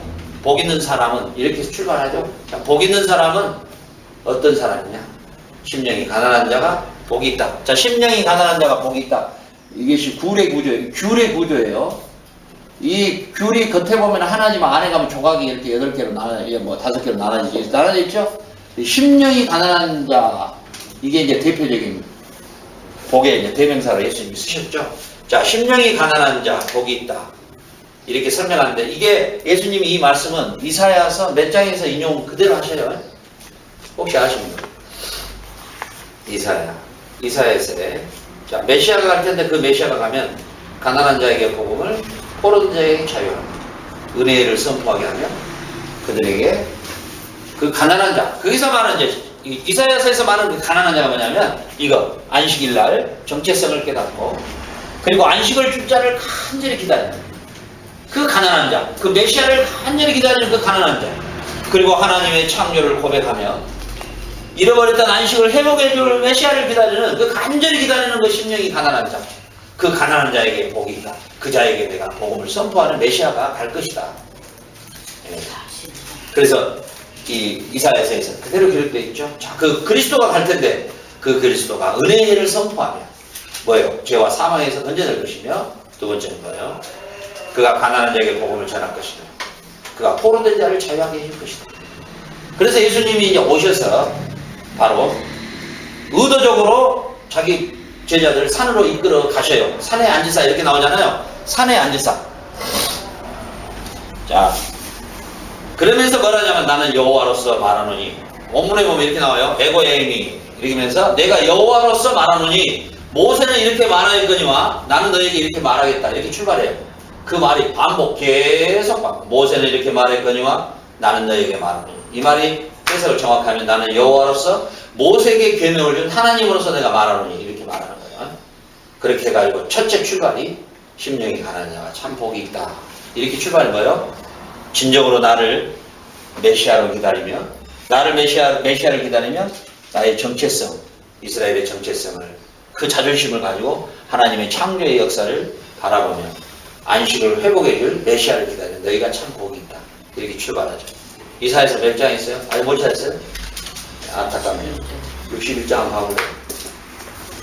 모르겠어요. 내 머리가 썩지 않는 이상은 맞을 거고 아니면 틀릴 거고. 없나요? 혹시 60장이 없어요? 61장? 네? 61장. 한번 읽어보세요. 예. 죄와 영이 내게 내리셨으니 이는 여호와께서 내게 기름을 부으사 가난한 자에게 아름다운 소식을 전하게 하십니다. 나를 보내사 마음의 상한 자를 고치며 포로된 자에게 자유를, 갇힌 자에게 노임을 선포하며 여호와의 은혜와 우리 하나님의 보복의 날을 선포하여 모든 슬픈 자를 위로하되. 됐습니다. 거기까지만요. 예. 예. 그 오늘 아침에 우리 김성 목사님이 설교할 때 이 성경을 많이 읽어라. 참 정답이에요. 또 우리 사역자는 진짜 성경을 진짜 많이 읽어요. 많이 읽고 벌써 성경의 신구약 성경의 창세기부터 계시록까지 누가 무슨 질문을 딱 던져도 그냥 절까지 딱 찍어줘 버려야 돼. 그냥 61장 1절 읽으세요. 성경책 들고 제가요 한번 찾아볼게요. 이때부터 쪽팔리는 거라 끝난 거라. 아니 의사가 저 진찰을 받으러 왔는데 가만히 있으세요. 우리 목회자의 생명. 그래서 다른 건 다 남이 해줄 수 있어요. 돈으로 해버려도 돼. 근데 성경을 읽는 것과 가르치는 것, 기도하는 것은 우리 자신이 안 하는 건 절대 안 돼. 두통 나옵니다. 그 요즘에는 어떻게 배운 사람도 많고, 또 요즘에는 그 동영상 유튜브 그런 거 괜히 그 보고 카피해가지고 몇 마디 거의 알아버려요. 저 인터넷 그 재밌는 일 있었잖아요. 우리 호주하고 우리 한국하고 차이가 있잖아요. 이 시간차가. 근데 한국에서 설교를 듣고 호주로 왔는데 거기서 많이 들어본 것 같아. 들어보니까 자기가 한국에서 예배드렸던 그 내용을 그대로 하더래. 그대로 해도 안 틀리고 그대로 해버리더래. 물론 뭐 그렇게 해도 뭐 은혜 받는 건 그런 상관이 있는데 제가 비평을 한 게 아니라 그러면 이미 성도들은 신뢰성을 잃어요. 근데 제가 성경을 공부하고 연구해 보니까 진짜 설교가요. 제가 하루에 100편을 설교해라도 하겠더라고요. 그냥 시작해가지고 저녁까지 해라도 하겠더라고요. 성경을 너무나 풍성하니까 주님이 계시하신 말씀이. 근데 설교 때문에 고민한다 이런 소리를 들으면 저는 하여튼 저 상식에는 좀 이해는 안 돼요. 왜 고민이 될까? 만들려고 하니까 고민이 되는 것 같아요. 계시된 그대로만 설명하면 되는데 성도들이 뭐 은혜 받아니 못 받아니 그건 우리가 생각할 바가 아니에요. 내가 은혜를 끼치려고 하면 안 되죠. 하나님의 계시의 말씀을 올바르게 전하면 나는 내가 할 바를 다 한 거지. 우편 배달부가 편지 배달하면서 여기 저 문혜경 씨 있어요? 저각인데요. 잠깐만요. 편지 뜯어가지고 봉투를 꺼내가 읽으면서 참 안 됐네요. 아들 이거 참 돈을 보내달라는데 몸이 아프네요. 그럴 필요까지는 없어요. 그러니까 나는 전달하면 끝나는 거지. 내가 하나님의 말씀이 이렇습니다 라고 하나님의 계시의 말씀이 이렇게 계시됐습니다 하면 내가 할 바를 다 한 거지. 내가 저 사람한테 내가 양념 꼬치까지 키우고 뭐가 있어. 그 사람의 반응을 내가 기대할 것도 없고. 사람이 죄성을 가진 사람이 반응하면 별로 신뢰성이 없어요. 은혜 받았습니다. 그래놓고 그 다음날 나를 데려갔는데 전혀 없더라고. 차라리 어떤 분이 나한테 은혜 받았습니다 그러더라고. 그래서 와, 또 이거 뭐 된갑다. 우리 그게 아니고요. 사모님 음식이 참 은혜스러웠어요. 그러더라. 차라리 그게 나아. 그게. 그러니까 결국은 우리가 성경에 대한 이런 전체적인 구조에서 말하는 우리가 이제 이 파라크라고 하는 이 복의 개념 자체를 우리가 처음에 잡아갈 때 확실하게 잡아가면 우리가 그리스도 안에서의 언약을 성취하시는 그분에 대한 복을 이 구원의 복과 제3의 복과 안식의 복이 얼마나 큰가 큰 덩어리를 보는데 우리는 그 아이스크림 먹는 그 순간만을 재미로 느끼는 우리가 그런 신앙생활을 할 수가 있는 것이죠. 그래서 결국 예수님이 마태복음 5장에서 어떤 자가 복이 있느냐, 어떤 자가 이 파라크의 복을 받은 자냐, 바로 이사야 선지자가 예언했던 것처럼 이사야 선지자가 어떤 자가 복이 있느냐, 심령이 가난한 자가 메시아를 간절히 기다리는 자, 안식을 줄 자를 간절히 기다리는 자. 그래서 예수님이 올 때 그 안식, 그 메시아를 간절히 기다리다가 성전에서 마지막 예수님 보고 죽었던 선지자 이름이 나오죠. 네, 시므온이라는 사람. 나이가 들어가지고 그 성전에서 자기가 하나님의 계시를 받았다는 거야. 너는 메시아를 보기 전에 절대 죽지 않는다. 근데 예수님을 데리고 오니까 딱 보는 순간에 이분이 메시아구나. 성령의 감동으로 오니까 하나님을 찬양하면서 내가 이제 드디어 눈을 편하게 감겠다 하고 그런 자들. 그러니까 우리를 죄와 사망에서 구원할 메시아 이 파라크의 이 안식을 줄 영원한 그 메시아를 간절히 기다리는 자, 이런 자가 뭐예요? 바로 심령이 가난한 자라 이렇게 말해요. 그래서 마리아의 찬송을 보면요, 이 나라도 남미도 마리아를 우상화시켜서 이 문제지. 사실 마리아는 누가복음 2장에 보면은 마리아의 찬송이 나와요. 천사가 말하죠. 너가 잉태하겠다 메시아를. 그러니까 뭐예요? 마리아가 찬송하죠. 나 같은 비천한 자. 이 비천이라는 단어가 가난한 자의 단어예요. 어원이 똑같아요. 이 비천한 자 뭐예요? 내가 이 메시아를 간절히 기다렸는데 나에게 이런 잉태의 복을 주시니 참으로 놀랍도다 하고 너무너무 좋아하죠. 그 당시에 약혼한 여자가 임신하면 죽어요. 돌이 쳐 죽여버려요. 그런데 그렇게 완전 좋아가지고 미쳐버리죠. 너무너무 좋아하죠. 그 마리아가 왜 그런 찬송, 그 찬송이 누구하고 똑같이 돼 있냐면요, 한나의 찬송. 한나. 나중에 이제 우리 사무엘서를 보면 한나가 왜 그 찬송을 했는가에 나온다. 한나도 철저하게 이 언약의 복을 붙들고 있었던 사람이었어요. 그 언약을 이어갈 자가 없다는 것에 대해서 그렇게 기뻐하는 거예요. 그러니까 결국은 뭐냐면은 예수님께서 마태복음 5장을 통해서 너희들이 그 이사야 선지자에게 하나님이 약속했던 그 심령이 가난한 자에게 이 메시아가 드디어 이 안식을 회복해 줄 자로 올 텐데 그를 간절히 기다리는 자가 복이 있을 것이며 그런 자들에게 이 은혜의 해, 은혜가 뭐예요? 이스라엘은 7년 고박이 7년 7년 고박이 7년에 49년이죠. 플러스 1년 되는 해가 50년, 희년이에요. 이게 뭐냐면은 7년에 한 번씩 이 종살이들, 이런 애들, 뭐 전당포, 뭐 재패 묵은 애들, 얘들 그냥 공짜로 줘버려요. 다 갖고 가라. 그 다음에 50년이 딱 되잖아요. 내가 땅을 샀잖아요. 원래 이스라엘의 법에는 땅을 매매를 못하게 돼 있어요. 그건 하나님의 기업이기 때문에 팔아먹을 수가 없어. 하나님 주인이기 때문에. 지금이야 팔아먹을지 나 모르겠는데 49년 50년 되는 날 다시 돌려줘야 돼. 그 원래 땅을 가지고 있었던 사람 죽더라도 자손에게 보내줘야 돼. 그래서 종살이고 뭐고 전부 가야 돼. 다 해방시켜줘야 돼. 근데 이제 종 중에 하나가 나는 주인이 너무 좋습니다. 나 가봐야 도로 볼리비아 감옥으로 가야 되니까 나는 여기가 좋사오니 하면 이리 와. 그래가지고 기대를 딱 데리고 와가지고 문지방에 데리고 가고 속옷을 탁 찔러버려요. 그 피가 쭉 나오잖아요. 그 언약이에요. 그건 봐줘 하나님이. 그건 그대로 있으라 그래. 그건 자원해. 그래서 이제 바울이 그걸 사용하죠. 나는 자원하는 종이었다. 내가 뭐 억지로 막 내가 뭐 잡혀온 게 아니고 내가 그리스도의 사도가 된 것은 자원했다. 내가 자원의 하나님의 그리스도의 종이 된 거지 내가 누구에 의해서 종이 된 것이 없다. 그러면서 자기의 사도성을 막 강조하죠. 네, 왜 그러냐면 사도는 뭐예요? 요즘에 그 폴로 신학교 그 양반 이름이 뭐다냐? 피터 와그너. 약간 정신 이상한 애인데 그 양반이 실천 그 선교신학의 교수였어요. 유명한 사람이에요. 이 사람이 요즘에 하는 운동이 신사도 운동이에요. 신사도 운동. 이게 뭐냐면 이제 우리가 이 시대의 사도다 이래버려요. 이 시대의 사도다. 사도적 자세를 가지고 신사도다 이래버려요. 우리가 사도적인 단연에는 쓰는 사실이에요. 그러니까 우리는 근데 사도가 될 수가 없는 게 왜냐면 그러면 바울이 그 예루살렘 공회를 열 필요도 없고 베드로한테 가가지고 그렇게 진지하게 대화를 할 필요가 없어요. 왜냐? 사도라고 하는 것은 뭐냐? 예수님과 함께 반드시 동행한 자만 사도예요. 그런데 바울은 동행을 안 했잖아요. 다메스크 도상에서 유일하게 부활하신 주님만 봤잖아요. 그러니까 바울이 청원을 한 거예요. 나도 사도로 좀 인정을 해달라. 그것 때문에 회의를 해. 베드로가. 그래 바울은 비록 우리와 함께 다니지는 않았지만 그는 구약에 능통한 자예요. 12세 때부터 그는 가말리알 문화에서 공부를 했지 않느냐. 이스라엘의 두 학파 중에 제일 강한 학파의 수제자의 수제자 아니냐. 그런데다가 이는 우리가 동행은 안 했지만 다메섹 도상에서 부활하신 주님의 음성을 직접 들었지 않느냐.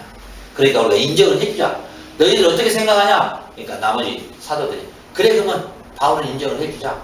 해서 바울이 반드시 자기 서신 앞에다가 나는 그리스도의 종된 나 바울, 사도된 내 바울 이걸 계속 강조하는 거야. 왜? 자기의 말에 신뢰성이 떨어질까 봐.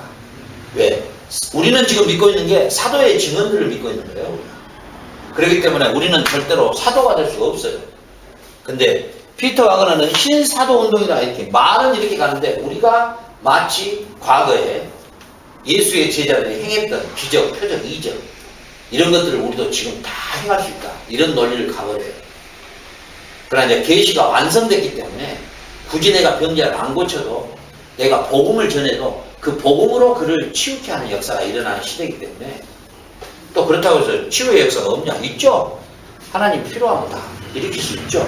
그러나 우리가 사도처럼 그렇게 죽은 자를 그냥 이렇게 세워버리고 그냥 숨 넘어가본 사람 모르겠어요. 나는 아직까지 무덤 속에 있는 나사로가 기어나왔다는 이야기를 아직 못 들었으니까 예수님 외에는 이런 것들이 이제 문제가 되는 이유가 뭐냐면 많이 배워봐야 모를 거예요. 이게 성경적 전반적 이해가 안 되면 이런 엉뚱한 일을 할 수가 있죠. 이 신사운동이 한국에 들어와가지고요. 지금 한국에 난리예요. 그 양반도 이쪽 계열이거든. 홍정식 목사가 누군가. 요즘에 그 보험송 뭐 찬양 많이 만들더만.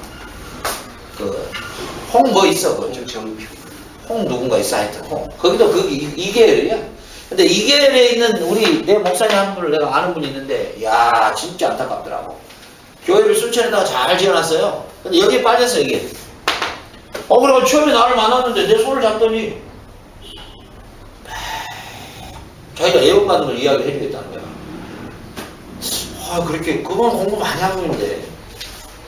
그래, 뭐, 하여튼, 또 예언이 어떻게 됐든 간에 나는 잘 모르겠고. 어찌됐든 간에, 중요한 건 뭐냐면, 하나님의 말씀에 계시된 것만큼만 우리는 알아야 되고, 하나님의 말씀에 계시된 만큼만 우리는 소화해내면 되고, 하나님의 계시의 말씀만 우리는 뭐예요? 가르치면 되고, 우리가 배우면 되는 거죠. 그래서 실질적으로 예수님이 마태복음에서, 이 마태복음 5장에서 실제적으로 그 메시아가 오면은 하시는 일이 있는데, 그게 바로 뭐냐면은, 너희들이 안식일날 그토록 3가지를 기다렸던 너희들의 정체성과 안식을 줄 메시아, 그리고 세상을 창조한 하나님에 대해서 너희들이 그 이름을 높였던 이 사건을 그리스도께서 다 완성하셨다고 하는 것을, 완성하실 것이라고 하는 것을 이사야서 61장 1절로부터 3절까지 돼 있는 그 부분을 예수님은 지금 오셔가지고 내가 안식일에 뭐다? 주인이다. 이렇게 한마디로 요약을 시켰다는 것입니다.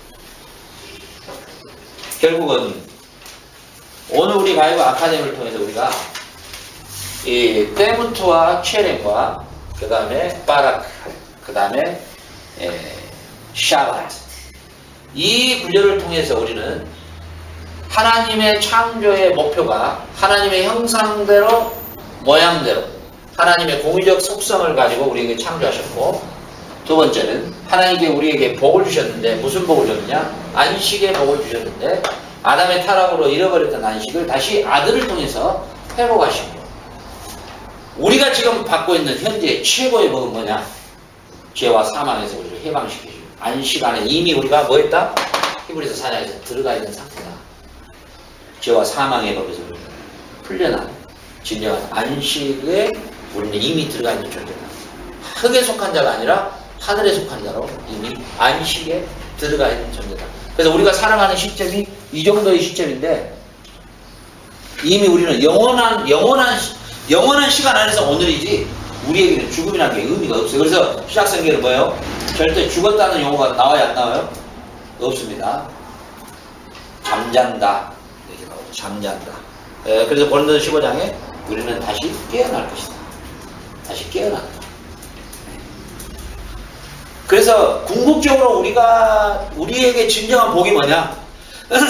우리에게 진정한 복이 뭐냐? 사망과 죄와 사망에서 우리를 깨트려 주시고, 우리를 진정한 안식을 허락하시고, 주님께 받은 이 안식이 진정한 우리의 복이죠. 그래서 우리가 이 땅에 살 동안에 좀 병이 좀 들면 어떠고, 또 뭐 조금 뭐 가난하게 살면 어떻고, 또 뭐 좀 못 먹고 살면 또 어떻고, 그게 뭐 별 의미가 있어요. 영혼에서 보면 오늘의 우리의 삶이 뭐 그 별로 그러잖아요. 우리는 큰 것을 얻어버렸기 때문에, 큰 것을 얻어버렸기 때문에. 우리 보면 시골에 보면 시제다, 시제. 그 옛날에 보면 어른들이 뭐 박씨, 기종공파 요리 서고 숫자 돌릴 뭐 종자 돌릴 줄을 쫙 세우죠. 근데 보니까 나이가 엄청나게 든 사람이 쫙 꼬마 뒤에 서더라고요. 그게 학년이다 그러더만, 자기들 다. 그런데 이제 꼬마가 이제 학년이 높으니까 떡을 하나 집어먹으니까 아무 말 못하더만. 떡을 어른도 못 먹는데 떡을 탁 집어먹어. 근데 내가 옆에 가가지고, 야, 좀 하자. 그러니까 이 새끼가 또 더럽더만 안 성질이 안 돼! 이러더라고. 거기 가보면 지가 뭐 대장 된다. 아들은 한번 조금만. 세상에 끝을 뛰어가고요. 그래서 내가 그 하얀 떡을 좋아하는가 봐, 지금도. 그때 못 먹어. 끝을 쬐끔하고 약간 말라는 거예요. 주더라고. 그거 먹으면서 얼마나 맛있던지. 근데 조금 있으니까 딱 끝나니까, 꼬마들 모여라. 우리 애기들 쫙 이렇게 모이니까 떡을 요만시킨 거예요. 하얀 걸 탁 하나 주더라고. 그놈을 내가 이걸 딱 받아가지고, 그놈을 내가 쳐다보면서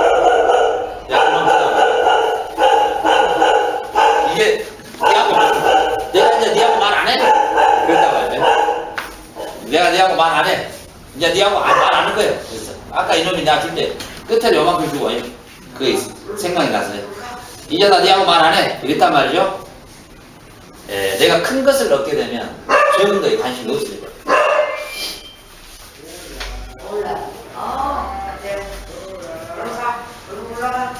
그러니까 큰 것을 얻게 되면 적은 거에 관심이 없단 말은 뭔 말이냐면 우리가 복의 개념도 이 큰 틀 안에서 우리가 얻은 복이 뭔가를 그러니까 교회에서 성도들에게 이 큰 복을 말해주면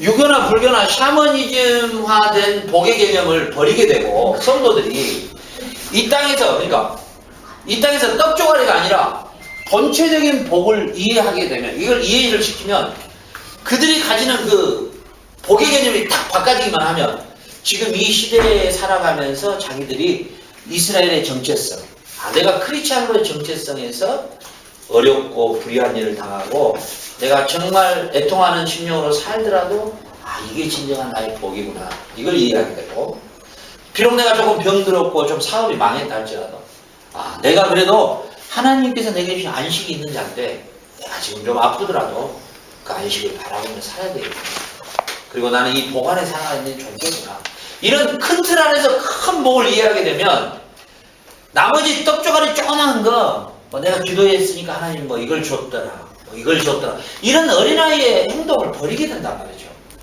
근데 이런 전체적인 큰 틀 안에서 복을 설명을 못 해주고 그렇게 또 훈련이 안 되고 들어오지 못했기 때문에 이게 혼돈이 막 오는 거예요. 이런 데다가 너 11조 내면 복 받고 안 받으면 저주를 받고 니 주일 안 지키면 너 교통사고 난다? 이런 식으로 접근을 해버리니까 하나님에 대한 인품이 확 떨어져 버리는 거죠.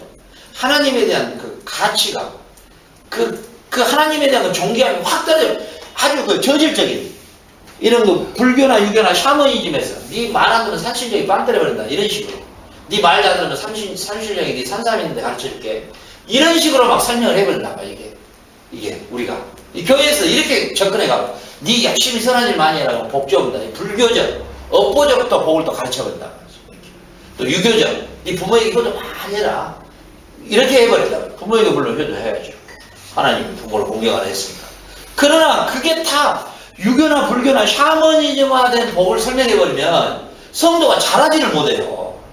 항상 떡조가리 하나에 울고 웃고 만족해버려. 이 부스러기가 아무것도 아닌 거 가지고 그렇죠?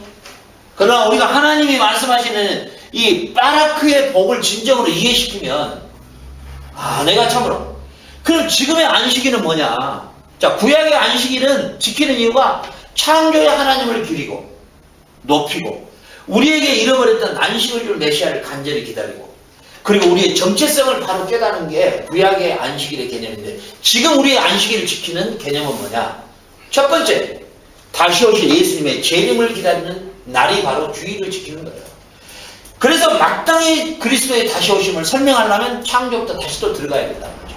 두 번째 우리에게 안식을 주신 회복해 주신 그 주님을 찬양하고 경배하고 예수님의 재림 때 이 안식이 완전하게 성취될 그날을 소망하는 게 주의를 지키는 의미고 세 번째 정체성 우리는 누구냐 그리스도 안에서 새로운 피조물이 됐고 그리스도 안에서 이미 하늘에 속해 있는 땅에 속해 있는 자가 비록 이 땅에 살지만 하늘에 속한 자의 삶의 방식으로 살아가기를 원하는 그리고 다짐하고 회개하고 그래서 결국은 그리스도께서 창조주이시며 그분이 우리에게 죄와 사망에서 안식을 주시며 그분의 자녀가 됐다라고 하는 정체성을 선포하고 그 선포를 화답하는 그게 바로 주일날의 예배죠.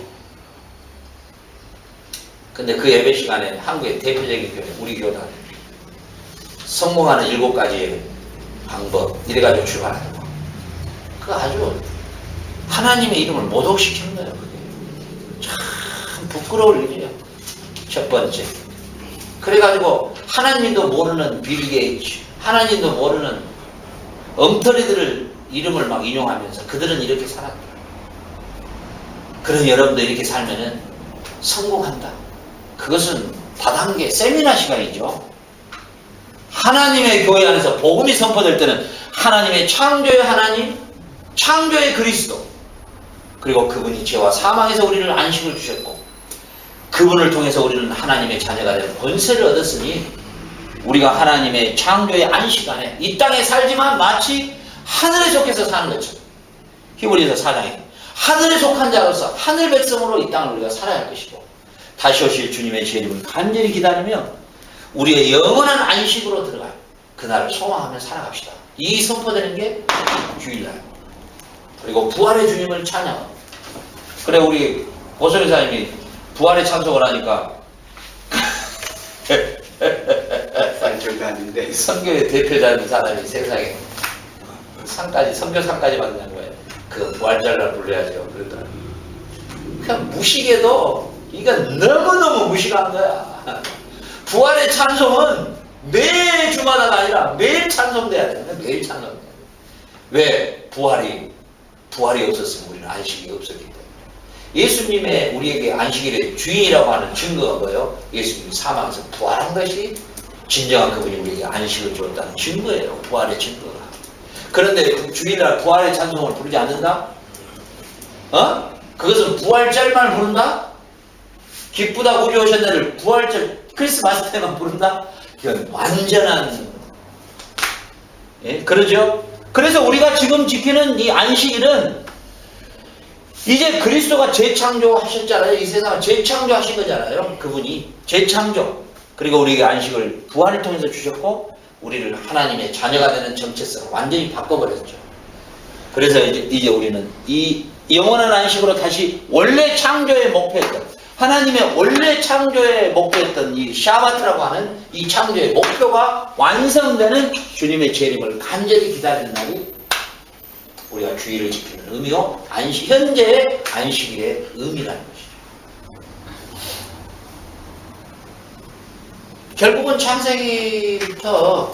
결국은 창세기로부터 그리스도에 대해서 설명을 하고 있는 거예요. 그리스도에 대해서 설명을 안 하면 설명할 길이 없는 거예요. 안식일을 그리스도가 빠진 십자가와 죽으심과 부활이 없는 안식일을 뭘로 설명할까요? 그리스도의 십자가와 부활이 없는 이 샤바트나 이 언약의 복을 뭘로 도대체 설명을 할 거냐 말이죠. 설명할 수가 없어요. 그러니까 그리스도의 십자가와 죽으심과 부활을 빼놓고 설명을 하다 보니까 어디로 가버리냐? 불교나 유교나 샤머니즘의 복의 개념으로 끌고 갈 수밖에 없죠. 거기에 채용된 부녀들이 신명기 28장을 갖고 들어오는 거죠. 왜? 옥수수에서 중간에 알맹이 하나 딱 빼버리는 거죠. 그러니까 아버지 가방에 들어가신다고 바꿔져 버립니다. 그래서 우리에게 진정한 누리는 복이 우리에게 진정한 이 바라크의 진정한 복의 개념이 그리스도가 없는 복의 개념은 상상할 수도 없고요. 그리스도가 없는 안식도요. 상상할 수도 없고요. 때무트와 체렘의 하나님의 형상의 재창조의 역사를 그리스도를 빼놓고는 도저히 상상할 수도 없고 방법이 없는 거예요. 하나님의 최고의 창조의 목적이 그리스도가 없이 이루어질 수가 없는 거예요. 그래서 예수님은 직접 말씀하셔요. 모세의 오경이나 율법서나 선지자나 예언서가 다 나에 대해서 증거한 것이다. 자, 기도하고 마칠게요. 하나님 아버지 감사합니다.